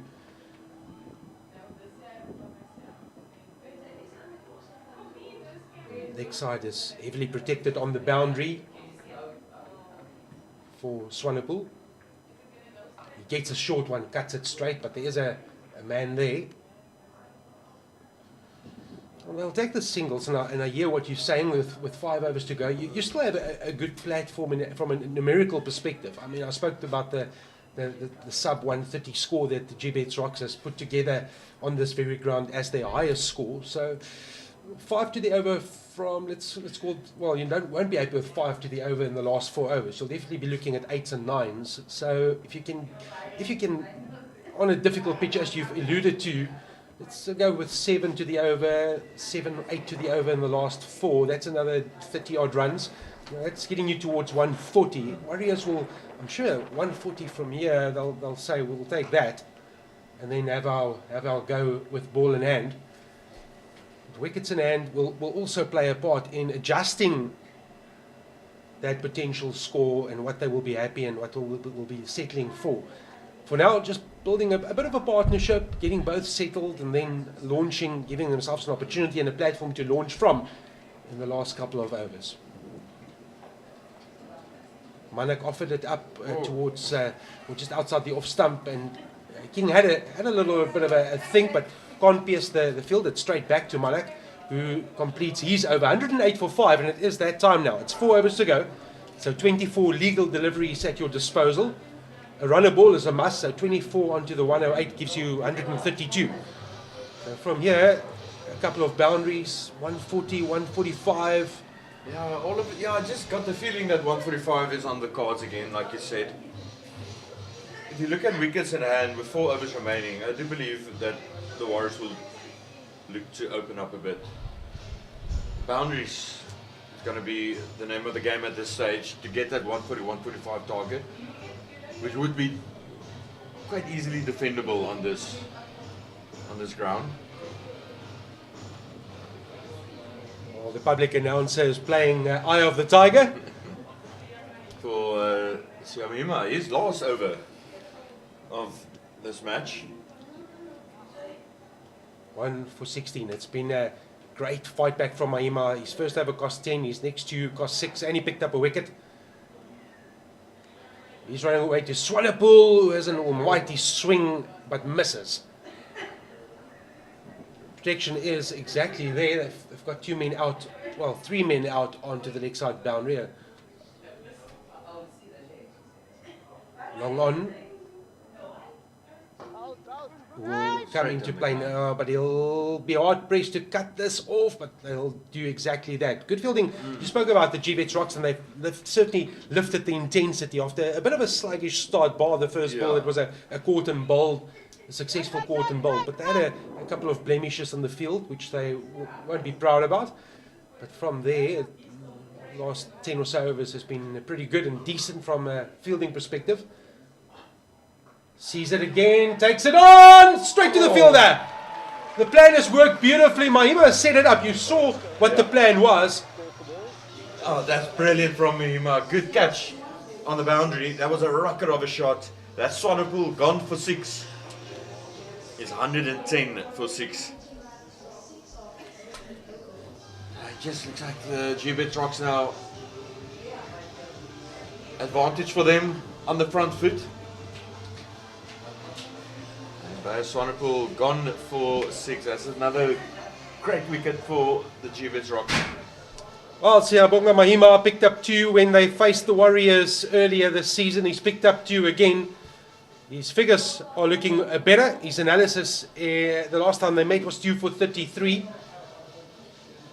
Liam Elder, new man in the middle for the Dafabet Warriors. His career best, 21 not out, and that was SAA under 19s against Mpumalanga last season in Pietermaritzburg.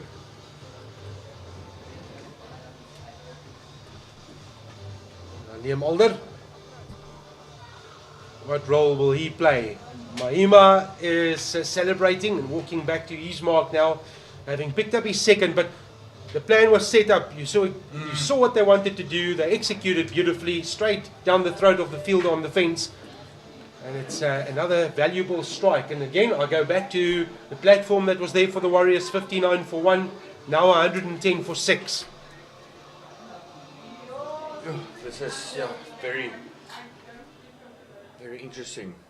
And I do feel 130.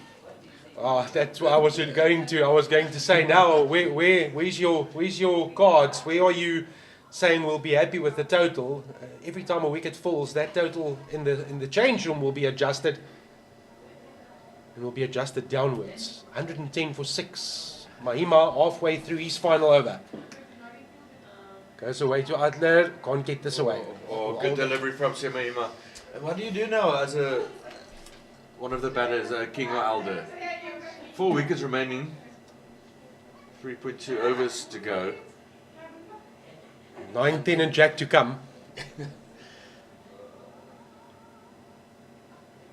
that 130 is looking just a bit out of the other, 135 is looking a bit out of reach. But the Gbets Rocks will feel a bit confident now in their ability to chase down. If you are superstitious, it's feet up. 111 for 6. That elusive scoreboard Nelson slaps this towards Longoff, who has work to do. And that's an excellent into a brilliant spell from Mahima. Wow. 4 overs, 2 for 21. Work done. Will be appreciated by captain and co. That leaves 18 deliveries, 113 for 6. It's been very good. Brilliant bowling from Mahima, like you said, 2 for 21.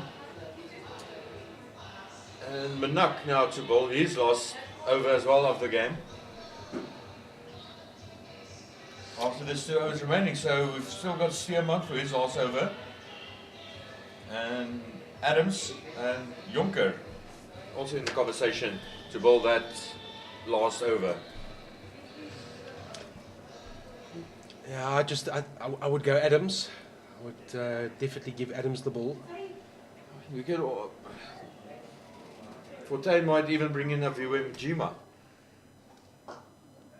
Straight down the ground. Good placement. Very good placement will give 2. So the value now of singles and turning singles into 2. The scoreboard and ticking that over towards what everyone will know in the Warriors camp, what they will be looking at as a target from this point on. They've been under pressure, tremendous pressure created by one false stroke. Herman found the boundary, and from there the Gbets Rocks came right back. The back door was slightly open. They barged in. And now Manak having a bit of a, why are you pulling away? Just reminding them of the scoreboard, maybe 115 for 6. More confident Gbets Rocks outfit at the moment. Guides this towards the short third man who misfields. Just looking up at the wrong time. He's walking a bit gingerly there, that Christian Jonker.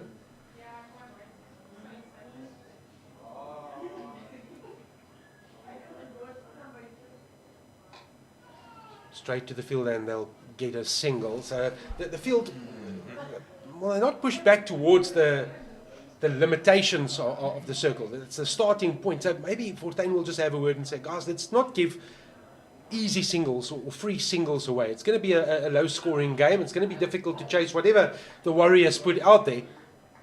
But let's not make it easier than it needs to be. That will be the message from Fortuin. 2 more deliveries to go, 18 for 6. So I just feel like 120 will be the target score after this over. 119 does look like it. 2 extras so far from the Gbets Rocks to get back to that disciplined bowling from them. So Imran Manak, last ball of his allotted 4.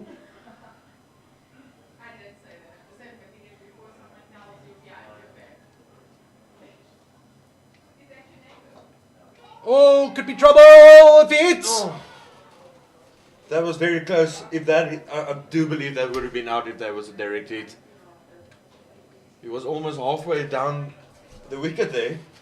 End of the over, 119 with a loss of 6. Now Manak's returned then 4 overs for 24, going at 6 to the over, but also job well done.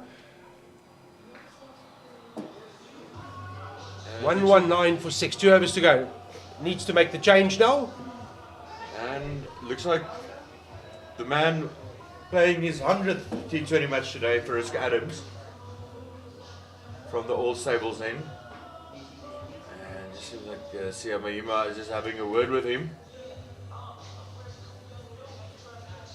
Very interesting from Fortuin. Does look like the decision to bowl first helped them. Especially making the gamble to bring in Christian Jonker. It's absolutely unbelievable. So they've put a surprise. This is very interesting from Fortuin. He's given the ball to Adrian du Toit, who is not bowled in this innings as yet. No. And he is trusted with bowling the penultimate over of the innings.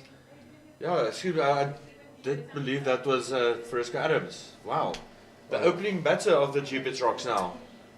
Adrian du Toit has picked up a wicket this season, more renowned as a batsman. 29-year-old, born in Worcester. Finally got into the team in this competition. And of course, opening the batting for the Gbets Rocks alongside the captain, Claude Fortuin. What's the thinking here? Straight to the fielder. So far so good. This is very interesting tactics here from Claude Fortuin. Adrian du Toit. Oh, that's going to drop short of the man. For a moment, you almost thought that they've bought another wicket. I just wonder who's going to finish the bowling. Well, the one thing that we've seen, it's certainly not easy to come in and launch from the onset. There's one that goes up. It's not long enough. It's going to present a chance. The Toy strikes. Wow. Brilliant. Oh, there's your answer from Fortuin. That's why he brought him in. This has been absolutely phenomenal from the Gbets Rocks and from the captain Clive Fontaine with his bowling decisions. And I just wonder, is there a chance that we're going to see a Viwe Mkajima bowling the last over? Because also a spin bowler, and he definitely knows how to take wickets here. But wow, Adrian Atoy, another wicket for him in this competition. Very good catch there on the boundary. And Ronaldo Meyer coming in at number 9 for the Dafabet Warriors. Well, they haven't been in this position too often, but they're facing some pressure today, the Warriors. 121 for 7. Yeah, it's very interesting to see the Warriors. This isn't the Warriors that we've seen so far in the tournament at all. Of course, only one loss to their name. I just wonder, is it a difficult bowling pitch, or is it that pressure from Captain Clive Fontaine? Well, the Warriors have been asked to make the pace, create the pace with the lack of it that has been on offer for the majority of the innings. And we saw, with all due respect to Glendon Steelman, the pace that was offered went. I mean, his 3 overs cost more than 10 to the over. And in the context of an innings summary of 6.5, the work has been done by the slow pace of now Mr. De Toy and company, Manak, Von Berg, Mahima. They've all played their part in putting the Warriors under pressure. But Jonker started the collapse, if you can call it that. Oh, that's just a massive wake outside off stump. But look at that for a return. De Toy, 1 over, 1 for 2, part-timer, penultimate over of the innings. Given the ball, captain says, just give me 1 over, do your best, and De Toy answers. So, wow, brilliant. That's now he's going to be asked to think about his innings, think about putting pads on and what you've seen out there. Because you've got to go and do some chasing in a couple of minutes' time. And now it's the man with 100 T20 caps to his name, Adams, Veriska Adams, who bowled the last over. And it's been very good for him as well. Only 4 runs off his first over bowled. 121, so 130. It's going to look a bit difficult now. I can tell you, I think if you offer the Warriors 130 right now, I think they'll take it. I think they'll walk off and they'll say, we'll take the 130 and we'll come out and try and defend it. But from an Adams and Gbets Rocks perspective, they will say, we are not going to offer you 125. Oh, it's the slower off cutter. Beaten all ends up. He was 3 years early on the shot. Yeah, he really missed on that. Very good bowling from Adams. Just a bit too high of that off stump. And Sean Womber just giving some advice to Verisco.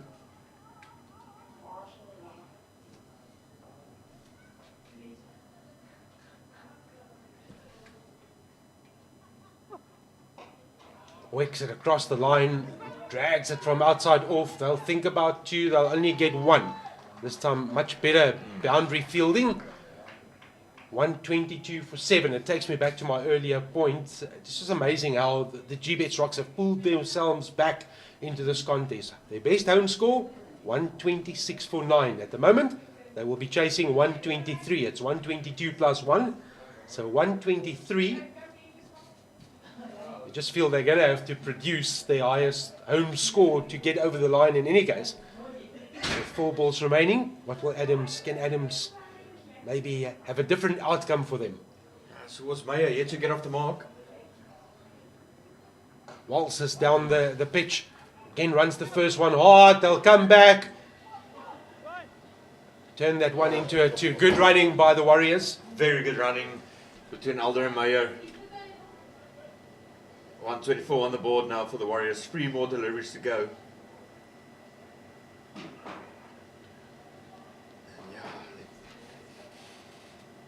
This last 3 deliveries is going to be very important for both teams. It's a slower ball. It's a reverse sweep. Can't beat Mahima. presents the dive towards his right and prevents what would have been at least two. 125 for 7. 2 balls remaining. Adams, his first over went for 4. His second over has gone for 4 with 2 balls remaining. Like you mentioned, the milestone match. The Gbets Rocks will want to celebrate with Adams and give him a 100th game to remember. But half the job is not done yet. Oh, it's full and straight! And beats him, and that's how you celebrate your 100th match. Uproots off stump. That's a brilliant ball.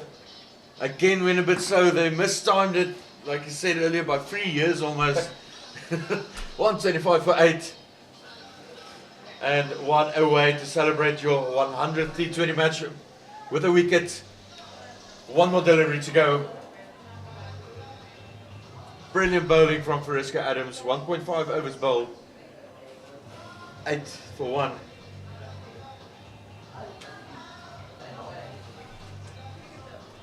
Went for that off stump again and got it. CSA T20, the last batter for the Warriors. Of course, 1 more delivery remaining.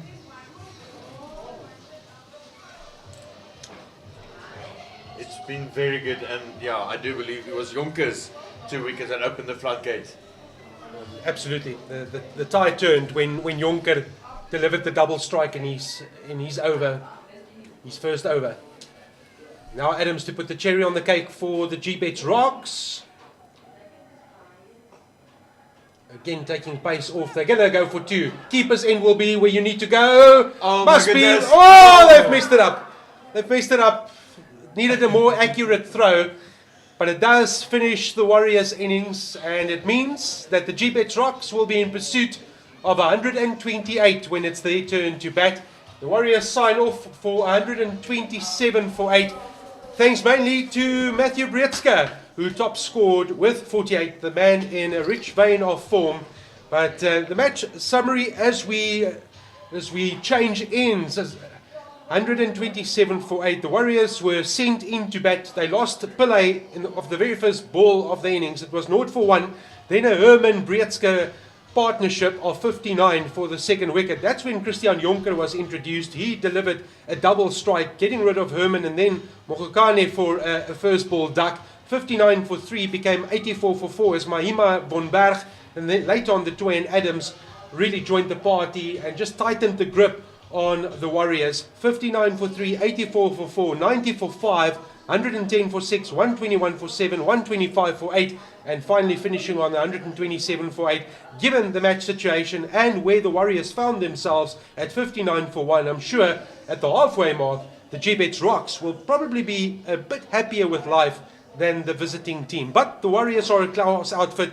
They are the top team in this competition for a reason. They've managed to get themselves out of difficult positions before. The question is, can they do it with ball in hand today? That we will find out in the next couple of minutes. Join us then. The Gbets Rocks need 128 to take a rare victory in front of their home fans.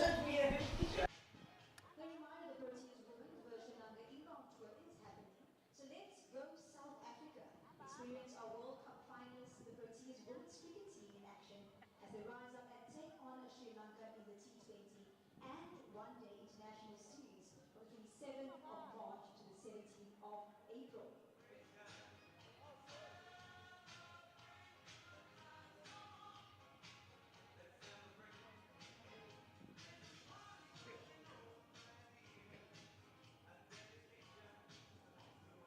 Thank you to you all for coming out today to enjoy the T20 challenge between the Gbets Rocks and the Dafabet Warriors. Hopefully we've got some people visiting all the way from the Eastern Cape. Was the Nawe and rally behind your team as the players gear up to showcase their prowess on the field during the CSA T20 challenge. Don't miss out on epic showdowns, nail-biting finishes and the spectacular moments that define cricket, more dives, more scoops, more hits, more houses, more cheers, more spins. Follow official CSA domestic leagues on social media for more information.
Kira solo ko ano tundan niya ro.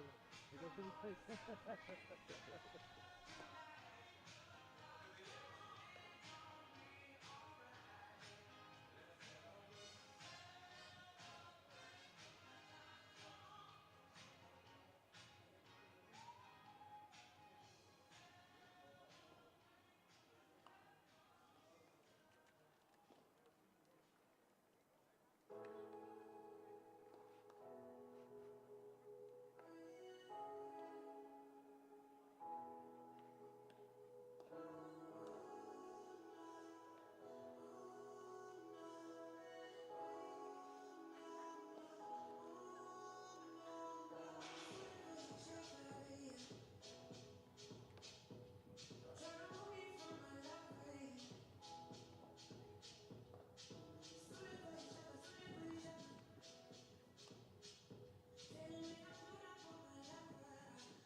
Sending more of these. I feel I can't get up to the we are to the road.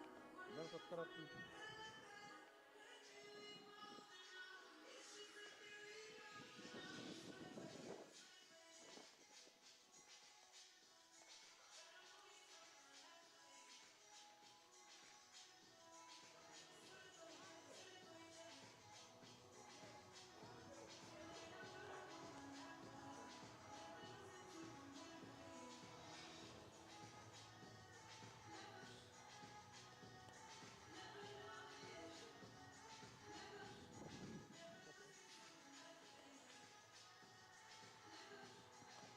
Hello, sir.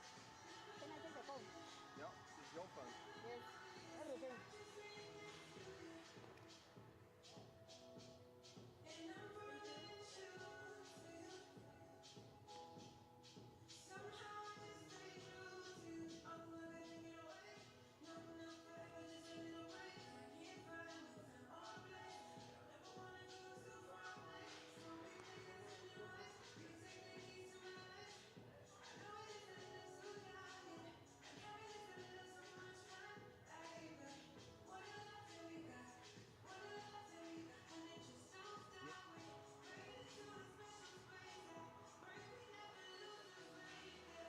And I pause, yeah.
You can't stand. What is it you can't? Yes. If you take him one, thank you.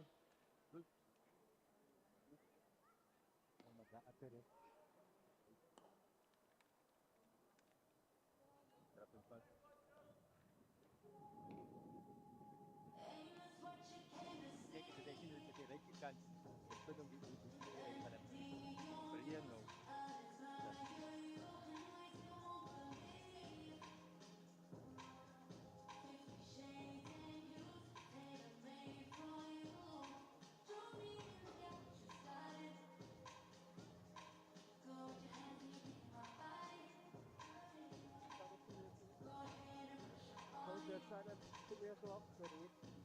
Front.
Good afternoon and welcome back to Paul. If you've just joined us, we are at the CSA T20 encounter between the hosts, the Gbets Rocks, and the visitors from the Eastern Cape, the Dafabet Warriors, who have been in dominating form. They're at the top of the table. They've only lost one of their 10 fixtures, but they have it all to do with ball in hand. They finished the innings on 127 for 8.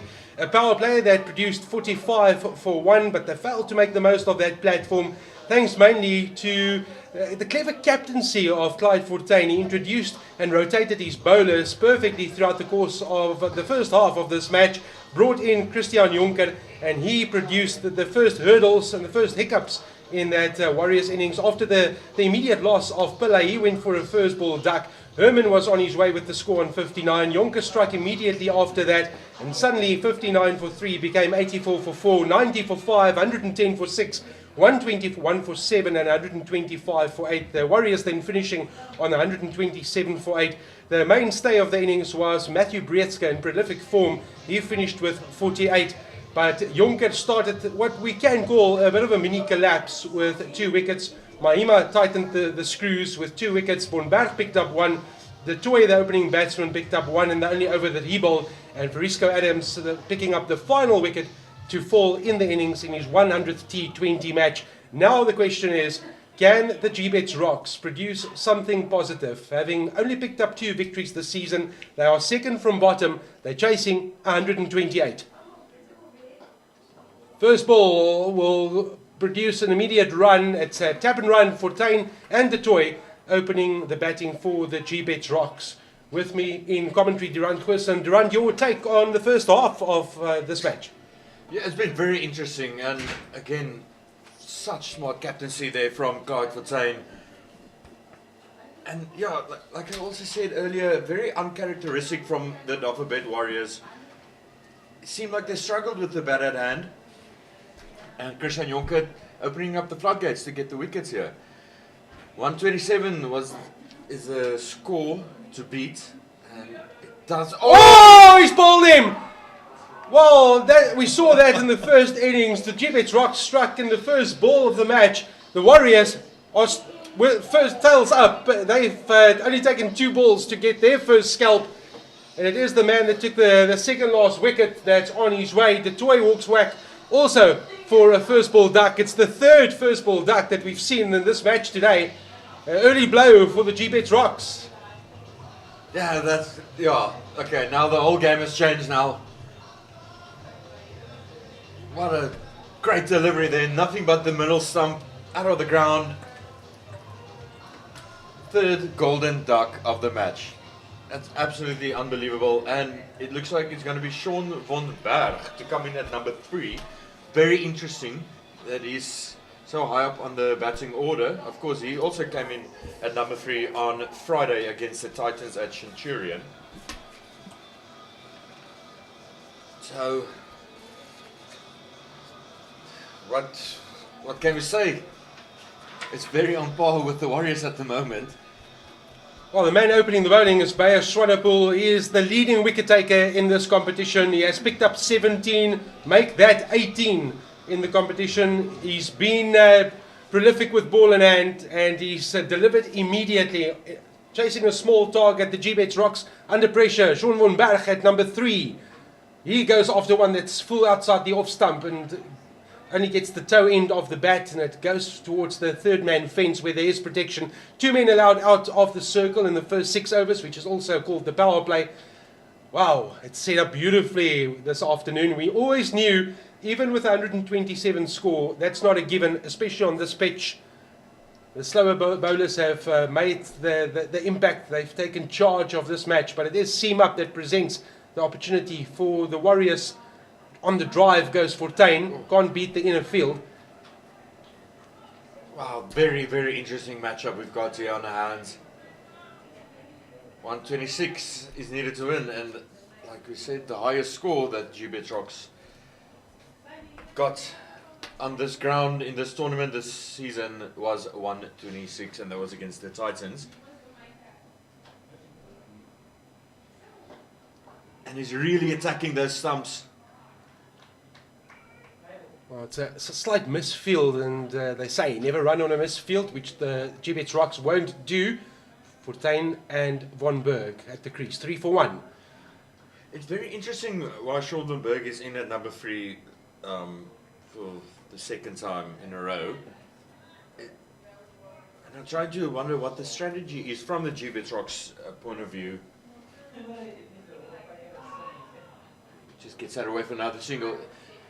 To get Schuldenberg in at number 3, when normally he comes in at number 8 or 7. Well, the strategy we will find out shortly. We'll see what the nature is, the Von Berg approach. But the score is 4 for 1. That was the exact score at the end of the first over when the Warriors had their opportunity with bat in hand. Now, what do we see? Do we see more seam or spin?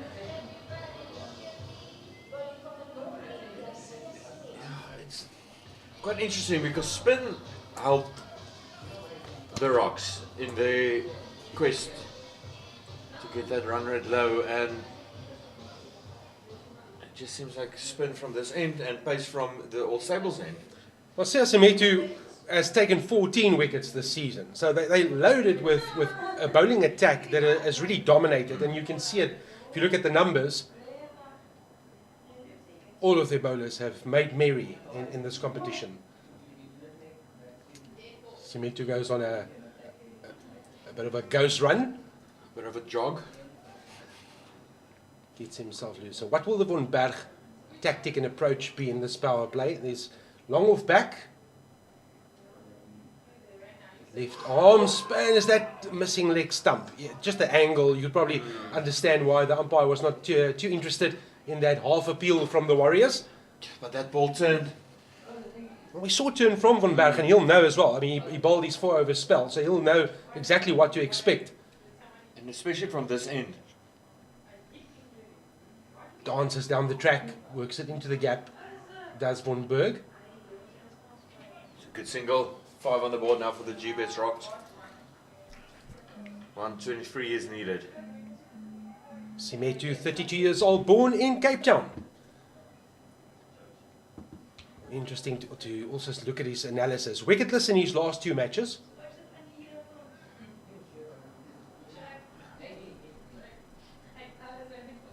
Just wonder the Gbets Rocks will definitely need to take advantage of this first power play.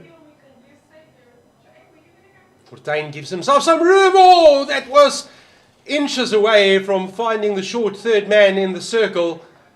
Fortuin opened up, gave himself some room, tried to clear the covers and launch over the top. There's no protection on the cover boundary, and it almost worked its magic for the Warriors. Again, a lot of movement from Fortuin. This time, fine leg in the fence comes into play. He's just mistiming it a bit there, Clyde Fortuin. Can't seem to get all bats to the ball. Very good bowling nonetheless from Simetu. Getting some purchase off the deck. Fortuin goes and fetches it outside off stump, drags it across towards the leg side. Will get a single, but the pressure, it's amazing how quickly we are going through this match. And before you blink, you look up at a scoreboard and you say, well, 2 or 3 overs has flown by and suddenly we're behind the 8 ball, even chasing a smallish target. This one is shorter. Von Berg goes on the cut, but can't get bat on ball. And that is the end of 2 overs, 6 for 1. Rate required already up to 6.8. It's been very good bowling from the Dafabet Warriors, getting that run rate low. 3 on the dot so far for the Gbets Rocks. I believe it's 6.8 is the required run rate at this stage. 122 needed to win from 106 deliveries. 6 for 1. They would definitely need to open up here, the Gbets Rocks. Taking advantage of this power play is of the utmost importance. Just want to pull into his second. Also a missed time by Fortuin. Didn't get all of that. But the intention needs to be there. The intensity needs to be there in the power play. You look up and you say, you know it's going to be tough in the middle. There's going to be a lot of bowl variations from a Warriors perspective. So you want to try and use the platform that you do have and the field restrictions that could favour you. Von Berg, is that the reason why he's at 3? Slightly shorter, it flies off the edge of the bat and it beats the man in the inner circle, but the keeper enjoys that he's giving his bowling encouragement and saying, this is what we want, this is exactly what we want. That could have on another day quite easily found the hands of the man in the inner circle, but this time Von Berg wins the battle, but the war is not over. His first boundary. No, not at all. And again, it did seem like he missed some of it, but didn't get all of it. It's lucky that edge went all the way to the boundary rope. I do believe it was Marcus Janssen that was standing there, would have been caught. Marco Janssen will catch most. Tall figure. And of course, he's not playing here today at the Warriors. He's doing duty there in India at the IPL. Oh, it's Von Berg laps it, but then the pitching wedge hasn't taken out the driving iron. He'll get 2 more. Yes, very risky shot choice. Almost went to the boundary, but it just seemed like the ball plugged in the outfield. We haven't had rain, so just didn't get all of it. So it's a nice and dry outfield. But Von Berg, just a variation. He's here to score quick runs. That's the job. Oh, straight up in the air, no man's land. Oh, almost a run out there from Clyde Fontaine. But the keeper scrambled to get to that ball in time. And Sean Von Berg got a new lease at life in the middle. Swanepoel asking all the right questions and knows what the plan is. Von Berg given no space or room, tucked up. Almost presented, well, did present half a chance. A battle within a battle.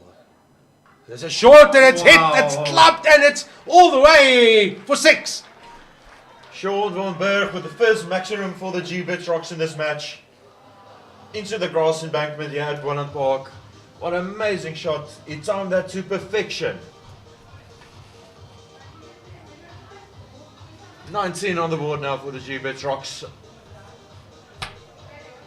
With 1 more delivery to go in the 3rd over, and the Warriors, they were 23 for 1 at the end of their 3rd over at bat. 109 is needed with 103 deliveries remaining.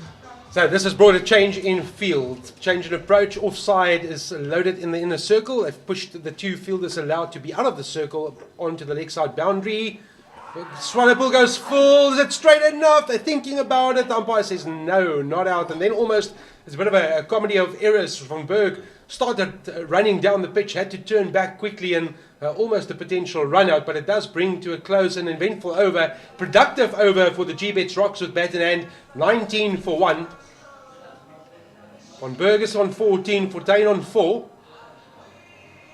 Yeah, the whole Warriors team, they made an appeal.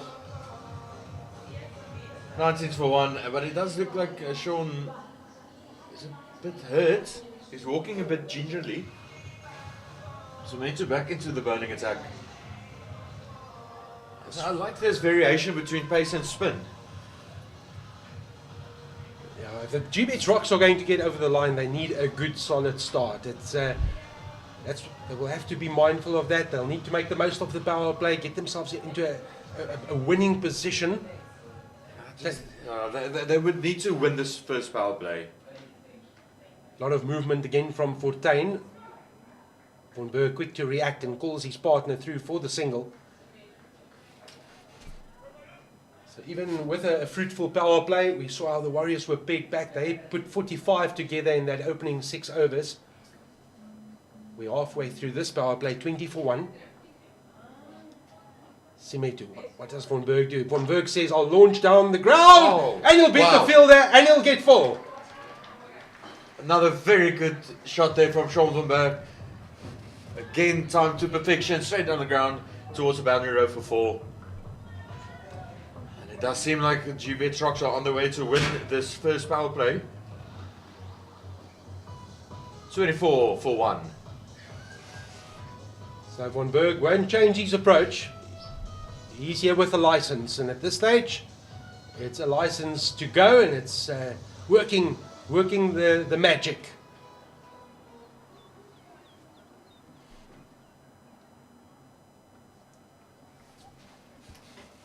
Does he give him another flight at one?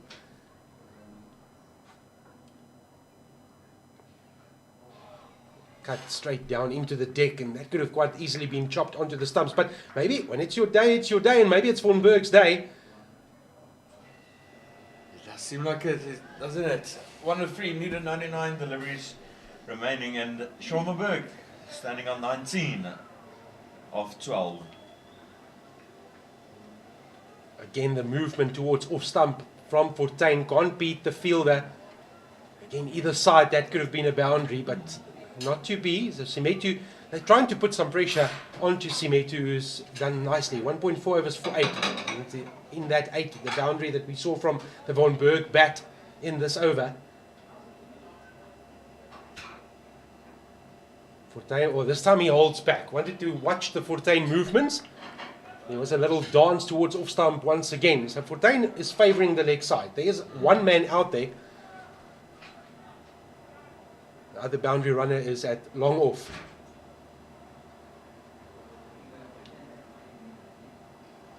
This time changes the feet movement, goes towards the leg side. Simetu saw him coming.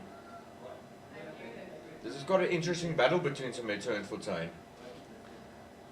Cat and mouse. Who is going to take the bait?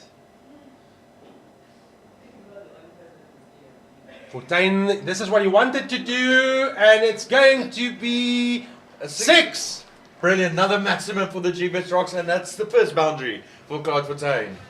Well, Simetu kicking the ground in anger, because he's probably saying to himself, the majority of the movement in that over went towards the offside. Having gone leg side the previous delivery, all odds were probably on the fact that Fortuin was going to go back to his desired approach, favouring that leg side boundary. That's what he did. He launched the maximum, and this has given the Gbets Rocks a great bat form, 31 for 1, with 2 overs still remaining in the power play. The pressure is back on the Warriors. There's something interesting about the score at the moment. The Dafabet Warriors, they were also 31 for 1 at this stage of the innings.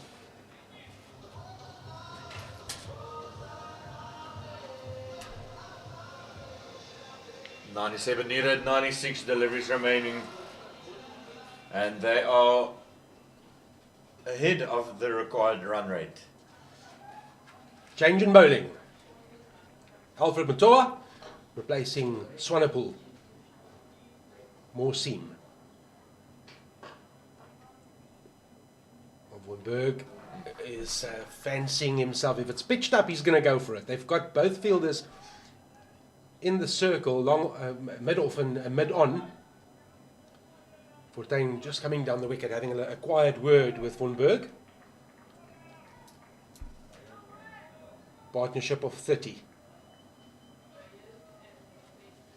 It's coming 23 deliveries, 2 4s and 2 6s. Now they do drop the mid-off back to long off. Anything behind square is unprotected. If you get that through the circle, well, that's pushed down the leg side. Naughty from Matoa. Another wide, that's a second extra for the Dafabet Warriors.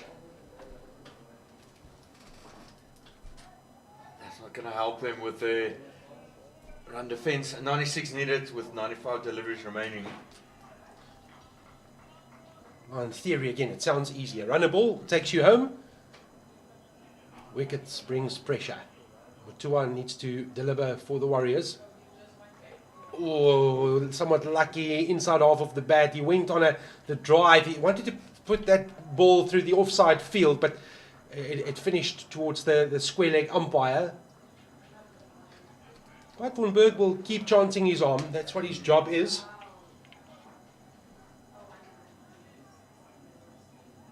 For Fortuin, they're also keeping the fielders that are straight inside the circle.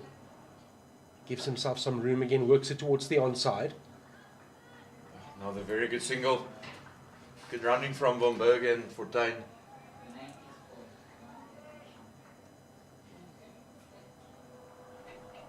.34 for 1.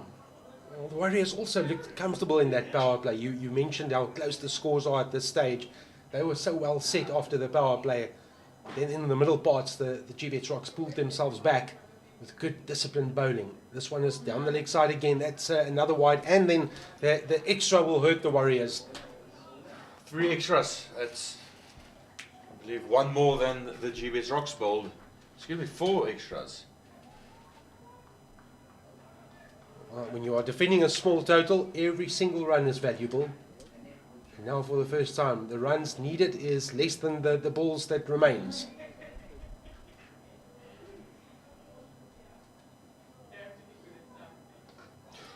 You can just appreciate the slowness of the track there. It's not that free scoring drive through the ball type of wicket. You've got to work for the runs. Does seem a bit difficult, doesn't it? You need to put the work in, and they're getting quite below where the Warriors were at the end of the first power play.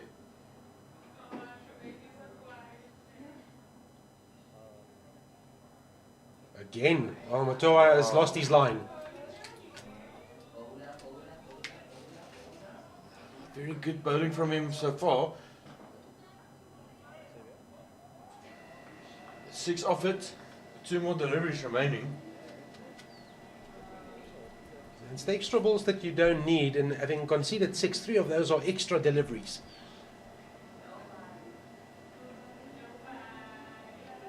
This time a bit of movement towards the leg side from Fortuin. Gets bat on ball, brings Van Berg back on strike. This is also a battle within a battle. Can Matoa finish strongly, having conceded 7? Missed his length, or missed his mark, his lines just not consistent enough in this over from a Warriors perspective to build that pressure.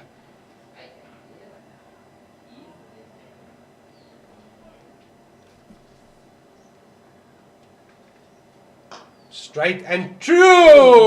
Oh, the big dive. It would have been a hallelujah catch if the Warriors pulled that off, but the result is another boundary to Van Berg. Makes it a damaging over to the Warriors. Matoa's first over costs 11. 42 for 1 with 1 over still to go in this power play. Well on track are the Gbets Rocks. What a catch that would have been.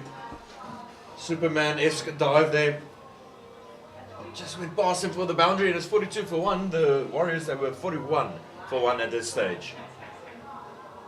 So well on the way here, the Gbets Rocks in the driving seat. 86 needed of 90 deliveries. And that run rate at the moment, 8.4. Well ahead of the required run rate being 5.1. Another change from a Warriors point of view. Alder introduced into the attack.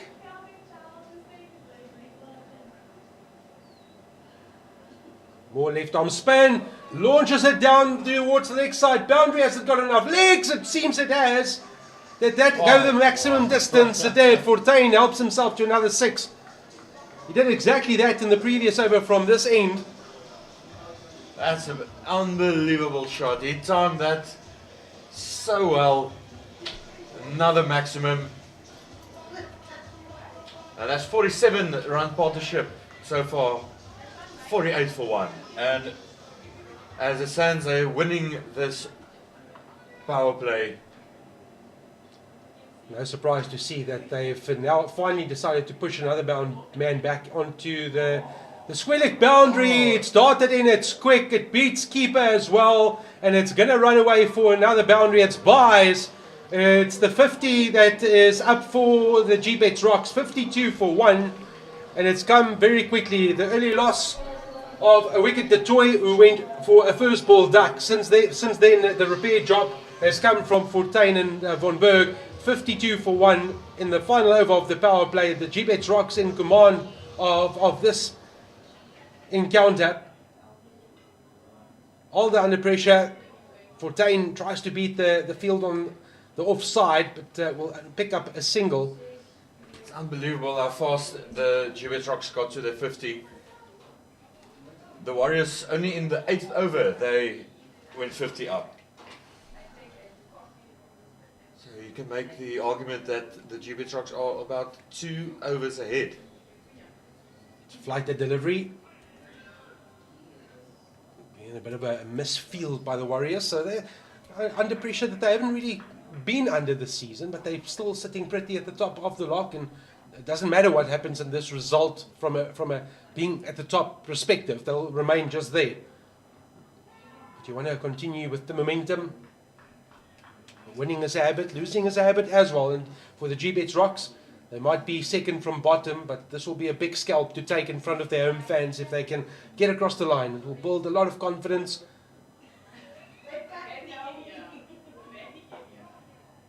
Fortuin tucked up, but does well to still get back on ball and works it into some vacant real estate. 55 for 1, the power play is something of the past, and the Gbets Rocks are 10 runs better off than the Warriors at the same stage. That's been an absolute phenomenal first power play from the Gbets Rocks. Like you said, 55 for 1, the run rate 9.2, 73 runs needed, with 84 deliveries remaining in this match.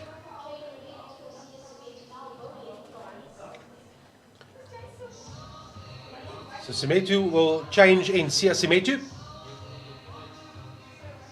Seam has not produced the desired effect.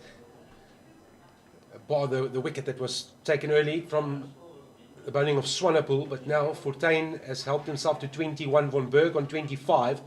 A partnership that has also yielded 54 runs. Semetu to Fortuin, he bowls him! He bowls him, he takes out off stump. Oh, my word. Oh, that's a massive wicket for the Warriors. That's a capture card for Fortuin gone. 55 for 2, and one just feels this might open the floodgates. That partnership broken. Very good bowling from Semetu. And the captain got his marching orders. Well, without being critical, you've taken 55 off the power play. Semetu changing ends. He's one of the threats in this bowling lineup. Was it needed? Was that shot needed? The intention to play the aggressive shot? Maybe in hindsight, but hindsight is the exact science. So it is Fortuin walking back, 55 for 2. Partnership of 54 is ended by Semetu. And Keegan Peterson into the batting attack. Like I said earlier, so good to see him back into the fold. He made his professional debut here at the Boland. And to play some seasons here with the Dolphins and came back this season. Keegan Peterson has only scored 36 runs in this competition at an average of 7.2. That's way below the par and the credentials that he has behind him. 14 test matches for South Africa. He's a class player. Lovely to be able to call on a national player to come in at 4 in this position. 55 for 2. Von Berg has shown his hand and he's playing the aggressive role. Peterson himself needs some runs in this format, in this competition. He's presented with a great opportunity. Typical Peterson fashion, he just knocks this into the gap. Von Berg wanted nothing to do with the Peterson thought of a single.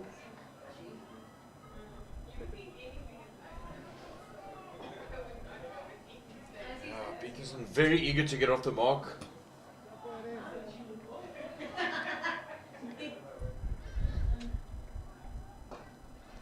Straight and true, and beats Semetu, who will probably knock his hand into the ground and feel that he gave Peterson that run. Got him off the mark too easily.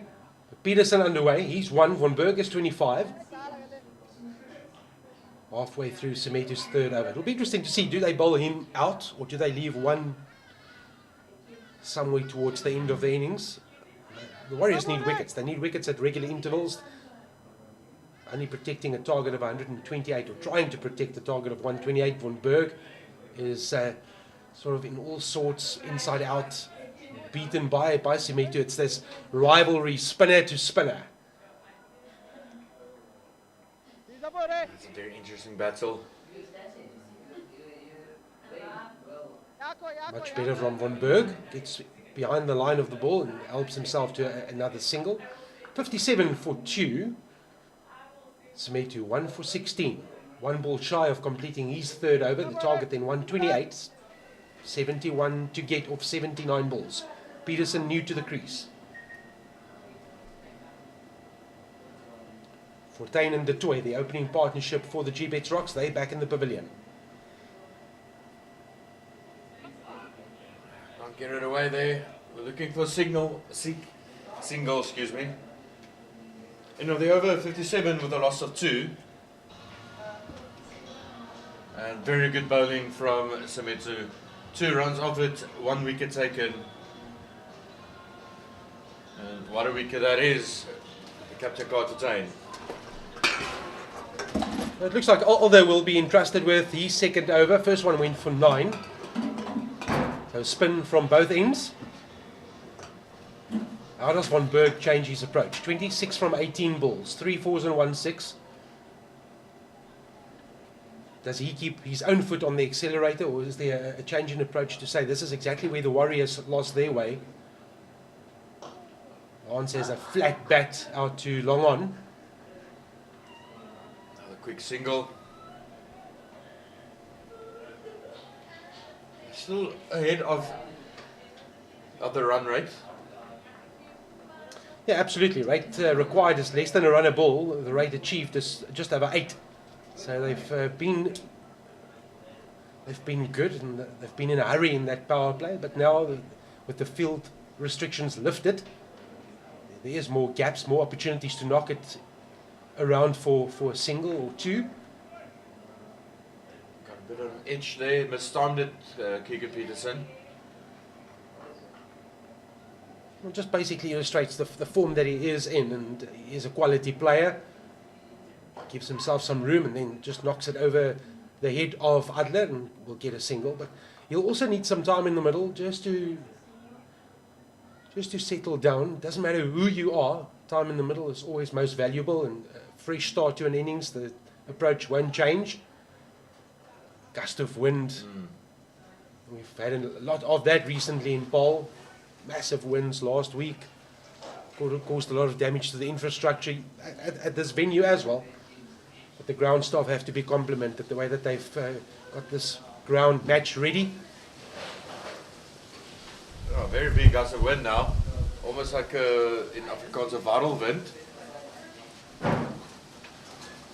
Oh, like a small tornado almost. Yeah, it's just changed dramatically. The wind just coming from the left and everything moving across our commentary position. Some of the boundary wedges also got flight.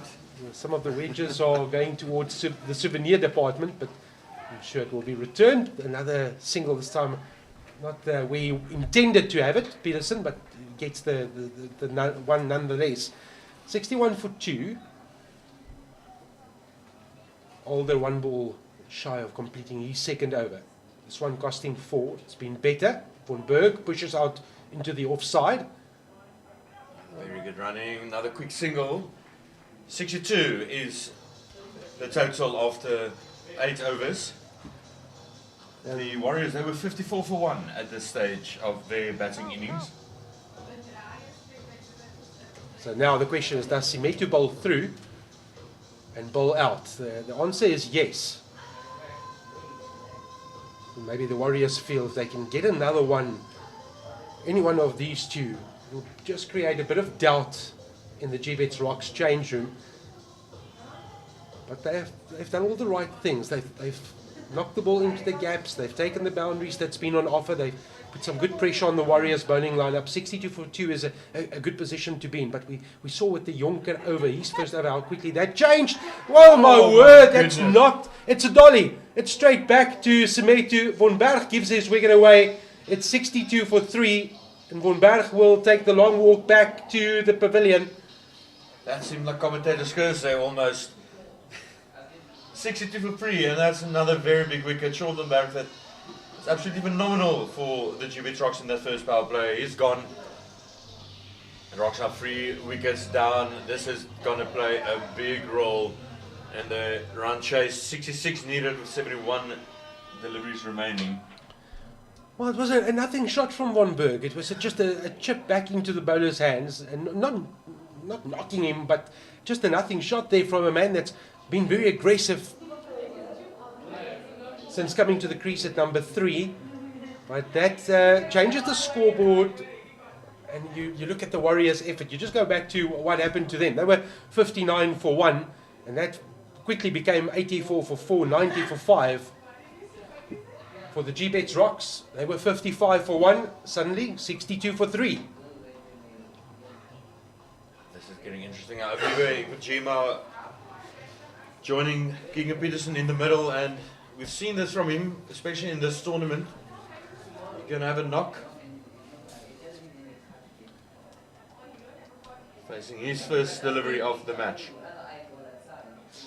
Kojima has been around since 2007, 35-year-old. Also played some cricket for Border and Western Province. 57 runs this season in this competition. That one taking to 58. So it is Kojima and Peterson tasked with getting some stability in this Gbets Rocks innings. And Peterson will give you that the calmness and the experience will be most valuable for the Gbets Rocks at this stage.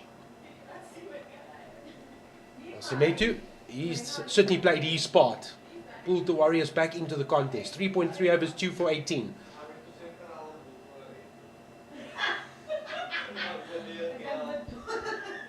Just feel that if they can get Peterson and get him early, that's going to change the complexity.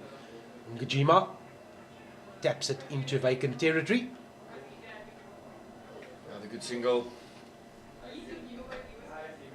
And that's all the Gbets Rocks needs to do now. It's a singular ball.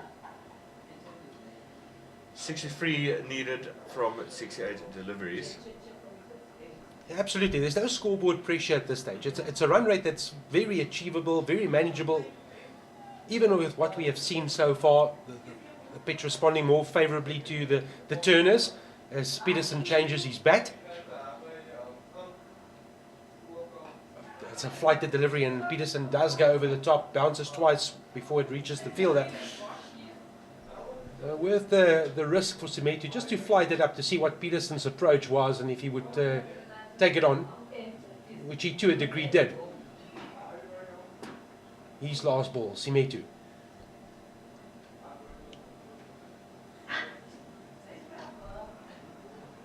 Good fielding, but the half stop can't prevent the single. Kojima off to a fast start.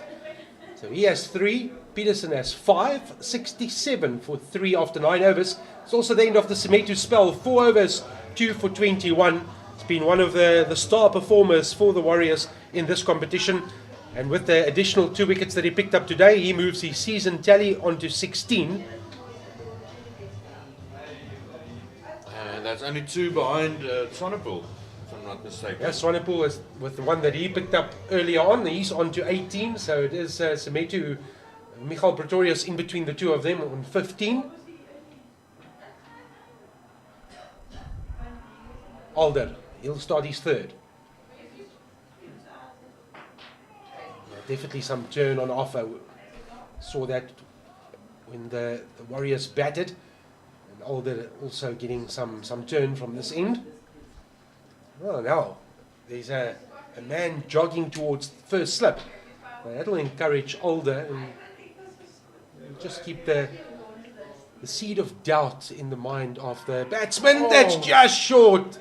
Invited the drive, and that quite easy on another day. That goes to hand. If it was a centimetre or 2 more towards the front, that would have been very, very good catch. Well, Alder's pulled it back nicely. He conceded 9 of his first over. He conceded an additional 5 in his next 9 deliveries.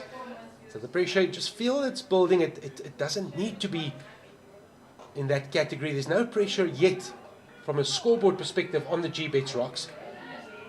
Run rate well within their grasp, quite manageable. 5.8 required, 68 for 3. 2 seasoned campaigners at the crease for the hosts.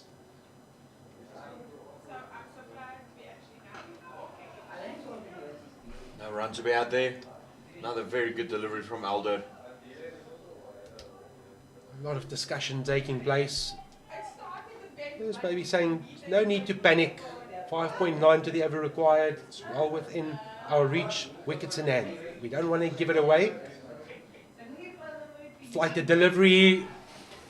Again beats the inner circle, but it will result in another single, and Alder will complete and rush through his third over. 3 overs for 16. 69 for 3 after 10. Can you believe it? Halfway through the innings. It feels like it's flown by. It has definitely flown by for me.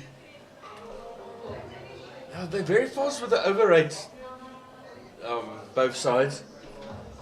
Yeah, 69 for 3. 59 is needed to win, 60 deliveries remaining. And of course, the Duckwood Ruespa is 65. Not that that's going to play any role here today. Only if you look at it, the 55 for 1 after the power play, the next 4 overs has only gone for 14. So the Warriors have done really nicely to pull this back. Similar storyline to what happened in their batting effort, the way that the Gbets Rocks came back into the contest, having conceded 59 or 45 in the power play, and then wickets fell at regular intervals, and it really just halted the momentum in the Warriors' charge towards a score of what we thought would have been around 140, 145 at the start of the match. In the meantime, Motoa is back into the attack. His only over has gone for 11.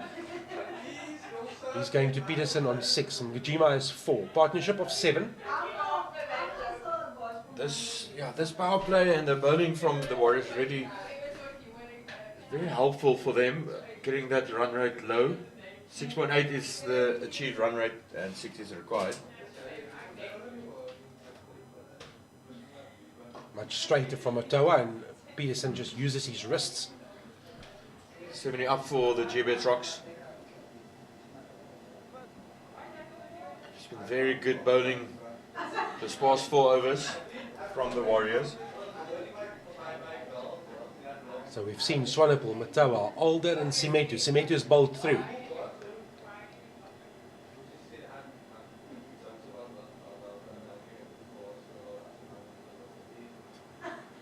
Oh, it's slashes outside the off stump, but he gave himself too much room towards the leg side, and Gajima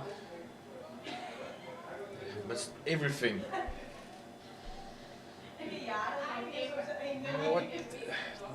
There's no shot in anger needed. No. There's enough gaps. They've got 4 fielders in the inner circle.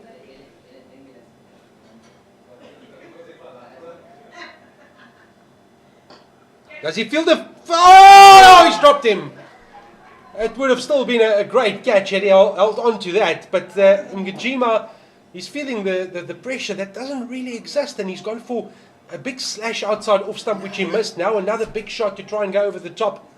Yeah, he's very lucky that that ball was dropped. It could have so easily been another wicket.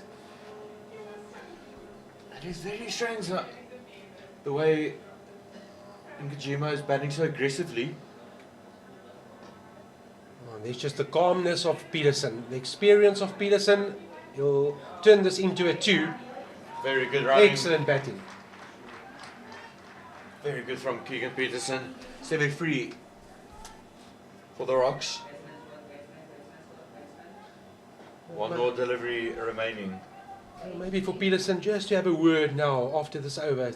Just a word of encouragement to his partner and say, just relax. Enough gaps, enough ones on offer. And that's exactly what he does. It's just so nice to see, even in a T20 match, you can appreciate the value of someone that can just see the match situation, summarize it, knock it into the gap, get the ones, keep ticking it over. Risk-free cricket. Alder has got his cap off, so that means that they'll bowl him out as well. 3 overs for 16. Motoa's 2 overs has cost 16. 74 for 3. 11 gone. Rate required. A runnable. 74 for 3 after 11 overs. The Warriors, they were 79 for 3 after 11. 54 needed from 54. I think the Gbets Rocks won't be too worried about how far they might be trailing on the Warriors' progression, but more mindful about the fact that the bigger job is the 128. And how do they get there? They get it with exactly that tactic. Run a ball, you will get the bad ball, and then you can put it away to the boundary, and that will ease the pressure. But Ngajima just needs to keep his head now. of a movement. That's better from Ngajima. Just waits for the bounce, waits for the turn, and then knocks it into the gap. That's precisely how I need to play that delivery. Take a chapter out of the Peterson book. Just follow pursuit. Do exactly the same thing. The Warriors will need to play their cards. If they don't pick up a wicket, more expansive drive from Peterson. It was there. It was the invitation came. Unfortunately for Peterson and the Gbets Rocks, he couldn't beat the inner circle. 4 players protecting 1. That's fired down the leg stump. That's a wrong line from out there, and it is helped towards the boundary. You can't bowl that line to a quality player of Peterson's caliber. He'll put it away all day long. Got punished for that. And it's precisely what you said. Just be calm. Take the singles. You'll get that bad ball. And when you get it, just slot it in for a boundary. And that's precisely what Keegan Peterson did there. 80 for 3. This one more flighted. So Alder, 1 ball shy of completing his 4-over spell.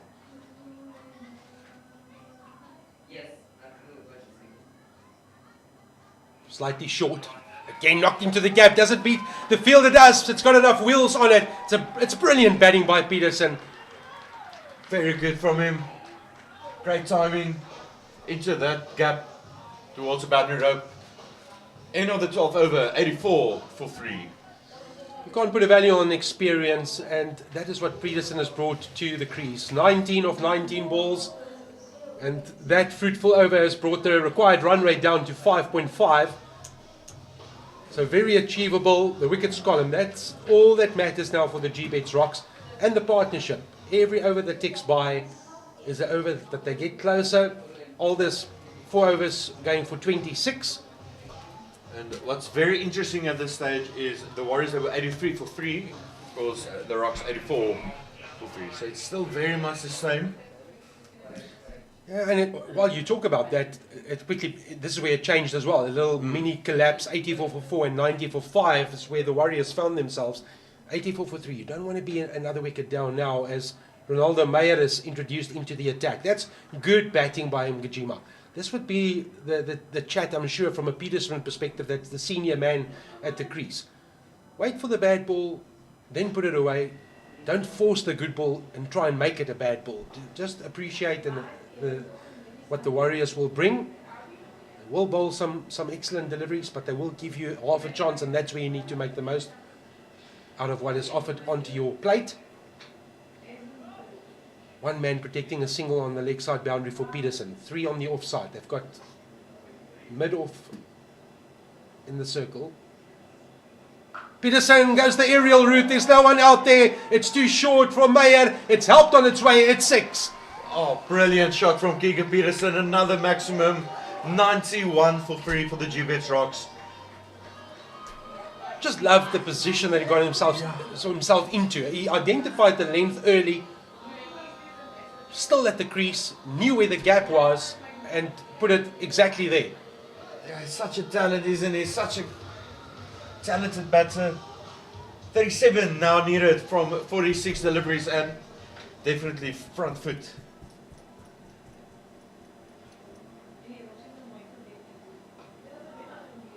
And you look at the scoreboard and you see what that has done. It's brought the run rate under 5. Now it becomes a lot more comfortable. You've done a lot of damage. You've done good things. Keep consolidating. Keep putting a value on your wicket, because you know how tough it is out there. We've seen that throughout the course. No one, including a Matthew Breetska, who's been in a rich vein of form, no one looked comfortable throughout the course of the innings. And he scored 48. His wicket was a big one at that stage, as Peterson's will be if they lose him right now.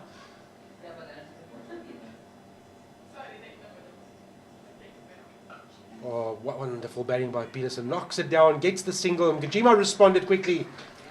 Very good running between Peterson and Ngajima. 92 on the board for the Gbets Rocks. We've got in our commentary booth, we've got our windows open, and you can just hear the applause from the Gbets Rocks from their dugout, and they know what value this is. It's not the big flashy shots today. It's about being mindful of the ones and twos, keeping that scoreboard ticking over. 92 for 3. That's the thing. It's smart cricket. Oh, Gajima says, we'll just take that out of the equation. He'll belt that away, and it will be one. Well, will it be a 6 and a no ball? That's going to be a freebie. The umpire has his hand out. Goodness. That's going to add salt to the wounds of the maximum that has been achieved by the Gbets Rocks. So Gajima will have a free hit coming his way, and he's going to be licking his lips. He's going to give the kitchen sink and all the kitchen appliances with it. That's what's coming. That is unbelievable. A performance from the Gbets Rocks thus far. Like I said, it's smart cricket, it's good cricket. He's got a license, and it's well bowled actually by Meyer. Full and wide, but it can't prevent the single, which brings up 3 figures for the Gbets Rocks. It's 100 for 3. It's been so good from the Gbets Rocks. After the 15th over, the Warriors only got to the 100 up. Gbets Rocks got it in 12.5. 28 runs needed, 43 deliveries remaining. 3.9 is the required run rate. Slightly slower from Meyer, but again, just good hands by Peterson.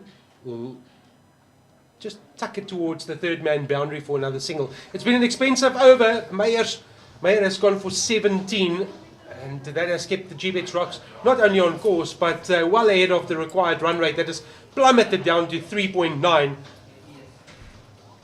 It's been so good. 7.8 is the achieved run rate. Peterson on 27, Mikijima on 14. Current run partnership 39 of is that 30? Yeah, 39 of 30 deliveries, and after Von Berg's dismissal, you just thought there could be a bit of a flutter, but not now. They've taken charge, the Gbets Rocks. Matoa will change ends, 2 overs for 16. Well, you almost feel that it's make or break time for the Warriors. They need to strike, and they need to do it right now. If they have any say in this match, they need a couple of wickets, but they need to find a way to get rid of the man that's on strike. Peterson, he looks solid, he looks calm, he's on 27. He hasn't had the best of seasons in this competition, but he looks pretty comfortable and at home in the time that he has spent at the crease. 23 balls, 2 fours, 1 6, 27 out of the 101 is next to his name. Matoa. It's short. And Peterson is a short man, gets on top of the bounce. Very good single. 1 or 2 on the board. Yeah, they're having a good laugh. It's been played in good spirits, and Matoa will be having a bit of a say, but Peterson having a smile back and saying, well, I'm still here. I'm on 28. I've got to present more than the short ball to get me out. So field for Ngajima. Well, they thought about bringing fine leg into the circle, but then Ngajima, well, Matoa said that keep the field as is. So is there another bumper coming?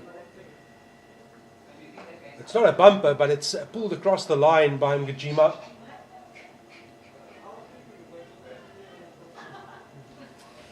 Then repeats the shot and feels that he might have been more productive into a vacant territory. And there's enough of that, but this time around only a single.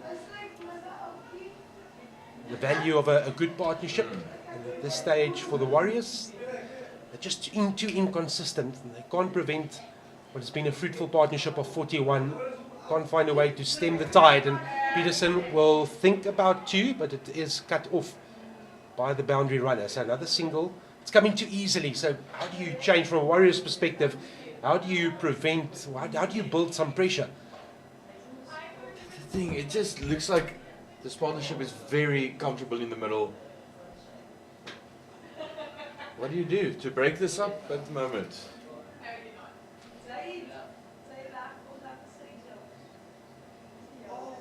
Oh, that's aerial. Ngajima He had his heart in his mouth for a split second. It's a bit shaken. Well, to answer your question, dots builds pressure, but at this stage, the rate required is 3.8, and they only need 24 from 38 balls. That's pretty comfortable. So even the dots now, you can afford one sort of bad over from a run scoring perspective, and then when you do go on the big expansive drive and it cuts down towards your leg stump and it misses, the Warriors will probably say, well, on any other day that could have been a wicket, but could-haves is never registered in a scorebook. Could-haves and should-haves don't exist. Very good fielding. Stopping that boundary. 22 needed to win, 37 deliveries remaining, and it just seems the Rocks are edging closer. Well, that's aerial again. Will bounce once towards the field. And Ngajima just almost looks like he hasn't really settled since he's come out to the centre. More calmness from the Peterson bat. But Ngajima, if he fancies it, he'll attack it.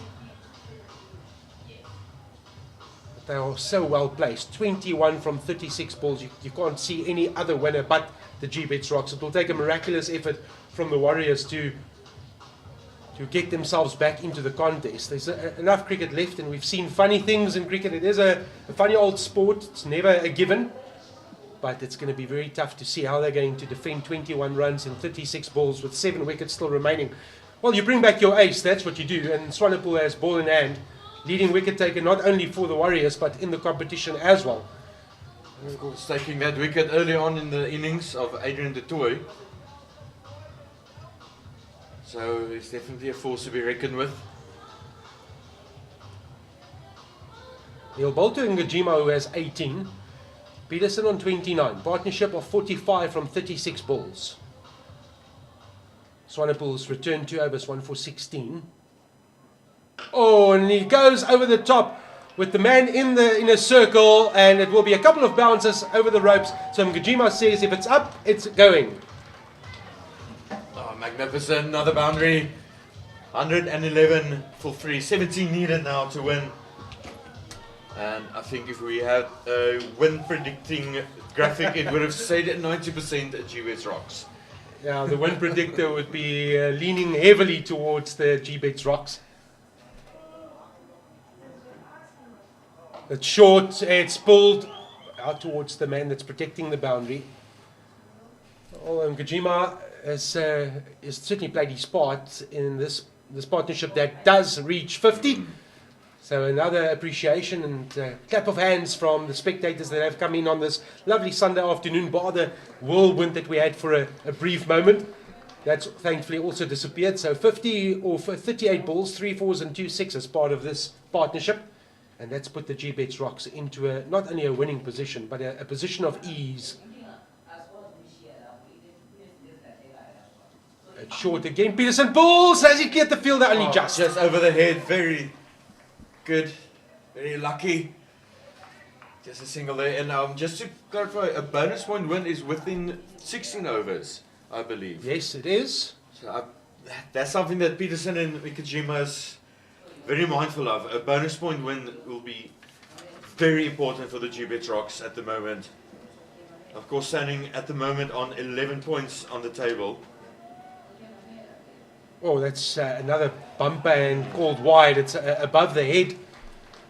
Swanepoel bent his back, and you've got to really put some effort into getting it that high on this pitch.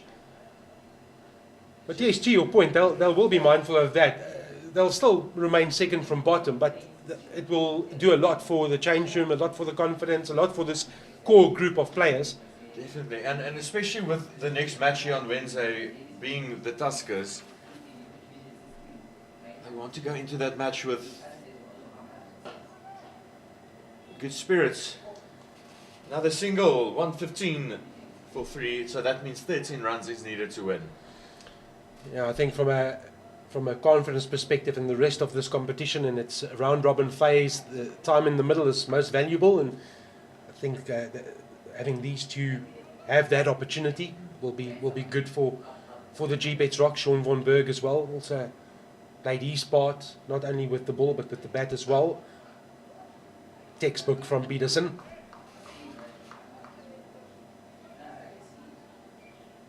No, but I think they've been... If you had to identify the turning point in this match, and we're not writing the final rights, but Jonker in his first over, the way that he changed the flow of the game, the double strike, and then the way that the rest of the bowling lineup responded, the Mahimas, the Von Bergs, the Toy, Adams, all kept the grip on the necks of the Warriors, and since then the Gbets Rocks have been in control. Yes, they also lost an early wicket,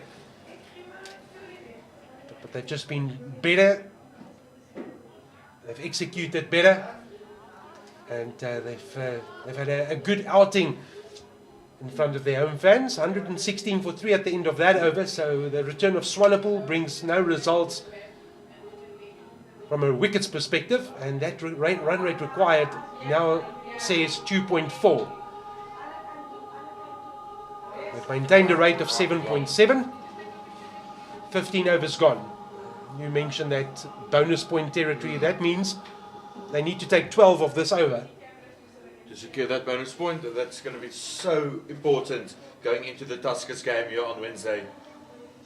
Well, we'll identify what the approach will be. And Gajima, you think that they're definitely talking about it, and Gajima almost waving his hands to Peterson to say, well, if you lose your wicket, you lose your wicket. We need only 12. We're not going to lose this game, so might as well attack it and see if we can get a bonus point from a Gbets Rocks perspective. The Warriors will also be mindful of the fact that the Gbets Rocks might be interested in that additional point. But let's see how we go. Matoa runs away for his 4th and final over. To Peterson. Gives himself some room. They'll think about 2. Gajima will need to turn quickly, but now the misfield could have been presented. If he ran earlier, it would have been a 2, but again, the run out not worth the risk, and Gajima will be on strike. They need 11 of this over. 117 for 3. It could have been 2, but like you said, it could have been, should have. Doesn't count in cricket and on the scoreboard. Gajima on strike. He's on 24. Moves across his stumps. It's a short one that's offered, but it's straight to the fielder. Wow, that was very, very close. It was a long way out. A lot of work to turn and make his ground, and now the signal towards the dugout probably needs a new pair of gloves.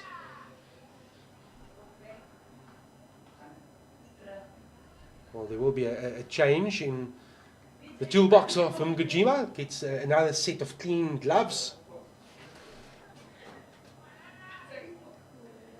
He was very far down the wicket there. 11 needed from 4 deliveries to get that bonus point. But I think at this stage, I don't think the Rocks will be very much bothered by that. They just want to get over the line and get a victory over the Warriors. Oh, this one is launched into vacant space. One bounce over the rope. It goes. That's 4. Brilliant. Okay, scratch what I just said. I do believe they're going for the bonus point. 7 runs needed to win. And this is definitely going to be quite an upset for the tournament, with the Warriors only losing 1 match so far after... losing 1 match so far after playing 10. And this is going to be a very important victory for the Rocks. Rolling from Ottawa, knowing that they're going to attack. Does he go Fuller? It's short again, it's far too wide. It's another single on a platter for the Gbets Rocks. Now they need a maximum. 6 away, 3 balls remaining in this over. Well, the result is in the bank. It's just how quickly the Gbets Rocks can tick off the remaining 6 to win. 122 for 3, 15 overs gone. Gajima on strike. It's Fuller, outside half of the bat towards 3rd man, will result in a single. So it's up to Peterson to see if he can take 5 off 2. Gajima just signalling that Matoa delivery was out of the back of the hand.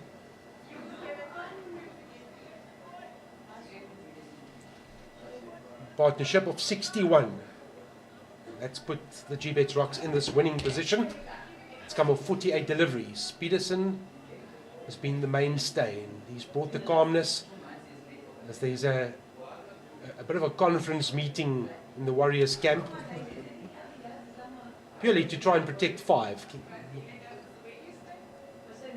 Do they bring a boundary runner or boundary fielder into the circle? The answer is yes. So they'll strengthen the leg side boundary field and bring third man into the circle, and then a further 3 fielders in the cover, so a backward square backward point, and then 2 cover fielders and a cover boundary fielder. And then he fires this down the leg side. Saw Peterson give himself room. It will probably be a leg by, which the umpire confirms, which puts it down to a boundary off the last ball to get that bonus point. And it is in Njima who's on strike.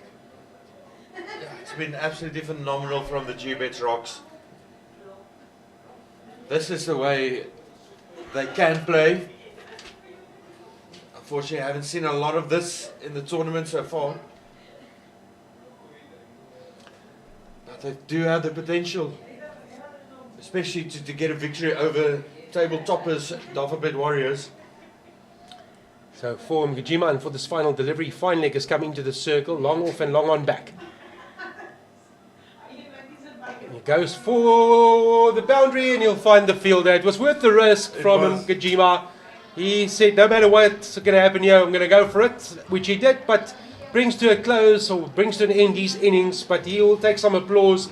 Certainly played his hand in a stay of 29 from 24 balls, 2 4s and 1 6. And Njima has taken the Gbets Rocks to the brink of victory along with Keegan Peterson, 124 for 4. Matoa strikes, but won't matter in the final analysis. It's only prevented the target being achieved inside 16 overs. The run rate required is only 1 to the over.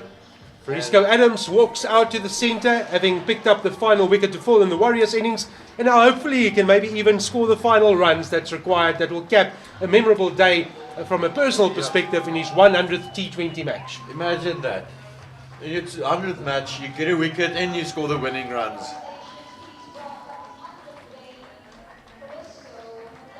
It's almost written in the stars here for Frisco Adams. I'm sure he's got a lot of family and friends here in attendance today as well who would like nothing more than to say, Keegan Peterson, you get 1 and you leave it to Adams to get the rest. That's definitely something that Adams is not telling Keegan. Please, just get me on strike. Probably saying, remember the majority of the people in today, they came to watch me, not you. 124 is the score for the Gbets Rocks. 4 needed. It's been absolutely phenomenal from them, really.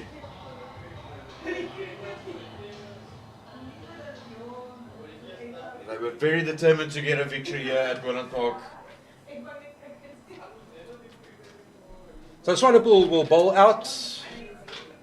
His analysis 1 for 25. It's wide outside the off stump, and now, like you said, it's written in the stars. It's set up. It is there for Adams if he wants it. It's a 3 to win. It is on a silver platter, isn't it? Just marking his crease. 3 more runs to win here. The Gbets Rocks here at Boland Park on a glorious Sunday. So for Adams, long off and long on remains out. Fine leg in the circle goes on the big expansive drive outside off stump and fails to make contact with the first delivery that he's faced. Like what you said earlier, you look at this team on paper, and a game is not played on paper, but they've got so much stars and players that have had national exposure, international exposure. Difficult to digest what has gone wrong for them. But today, it all came together. Yeah.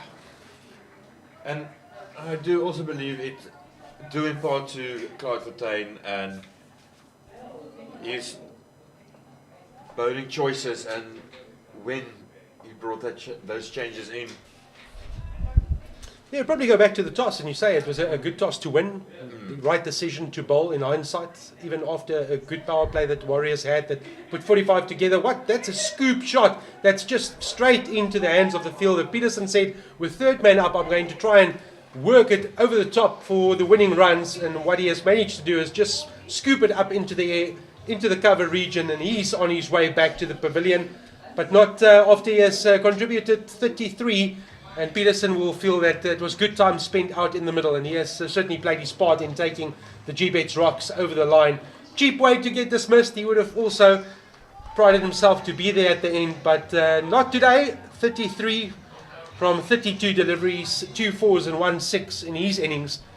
Yeah, very strange shot choice there, but he did his part. He did the damage. Gone for 33 after 32 deliveries, positive strike rate. And it looks like it's going to be Michael Copeland. Highest score, 40 against the same opponents. That was in the 21-22 season in Gqeberha.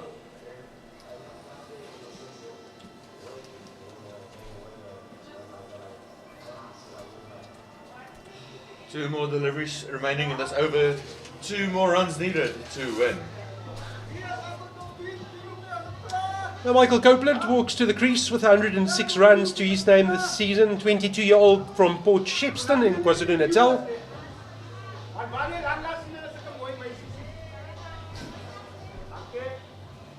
So Swanepoel, he gets another one, leading wicket taker in this competition. He's on to 19 for the campaign. Just leaves that ball to go towards the keeper. Last delivery of the over to come. Well, they can afford this quiet over. They would have wanted to finish the business inside 16. It's going to have to be delayed slightly, but with Ngujima and Peterson departing the scene in quick succession, it's left to Adams and Copeland to put them over the line. Well, he calls him through. Adams probably hesitated slightly and said, but there's only going to be 1 run required, and in my 100th match, I'm probably not going to be the one scoring the winning runs because there's only one to get. Unfortunately for Riska Adams, but still getting a wicket in your 100th match is achievement in of its own. So the Gbets Rocks, they can't lose anymore. 127 for 5, 1 run needed to win. And it does seem like it's going to be Michael Copeland to score that winning single.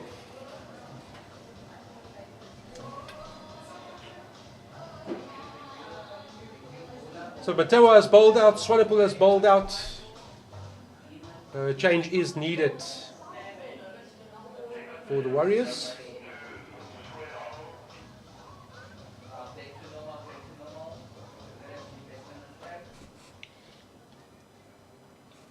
It is Meyer. He's only over, went for 17. They really took a liking to him. He'll run away from our commentary end towards Copeland. It's short. It's going to be a bumper wide. What an anticlimax to finish the match. Such an anticlimax. The extra concludes this encounter. They only needed 1, and Copeland did not even have to get bat on ball. For the Gbets Rocks, it's mission accomplished. They came here today having not had a good season, having only taken 2 W's from their efforts. Today, a big scalp in the form of the visiting Warriors, the form team in this competition. If you joined us late, let's just recap what happened and the way it transpired. The Gbets Rocks won the toss and they decided to field. The Warriors had 45 on the board, 45 for 1 after the power play. The introduction of Christian Jonker as a part-timer from Clydefontein worked magic. He pulled 2 wickets, prize scalps in his first over, 59 for 3. Suddenly the game or the match changed complexity.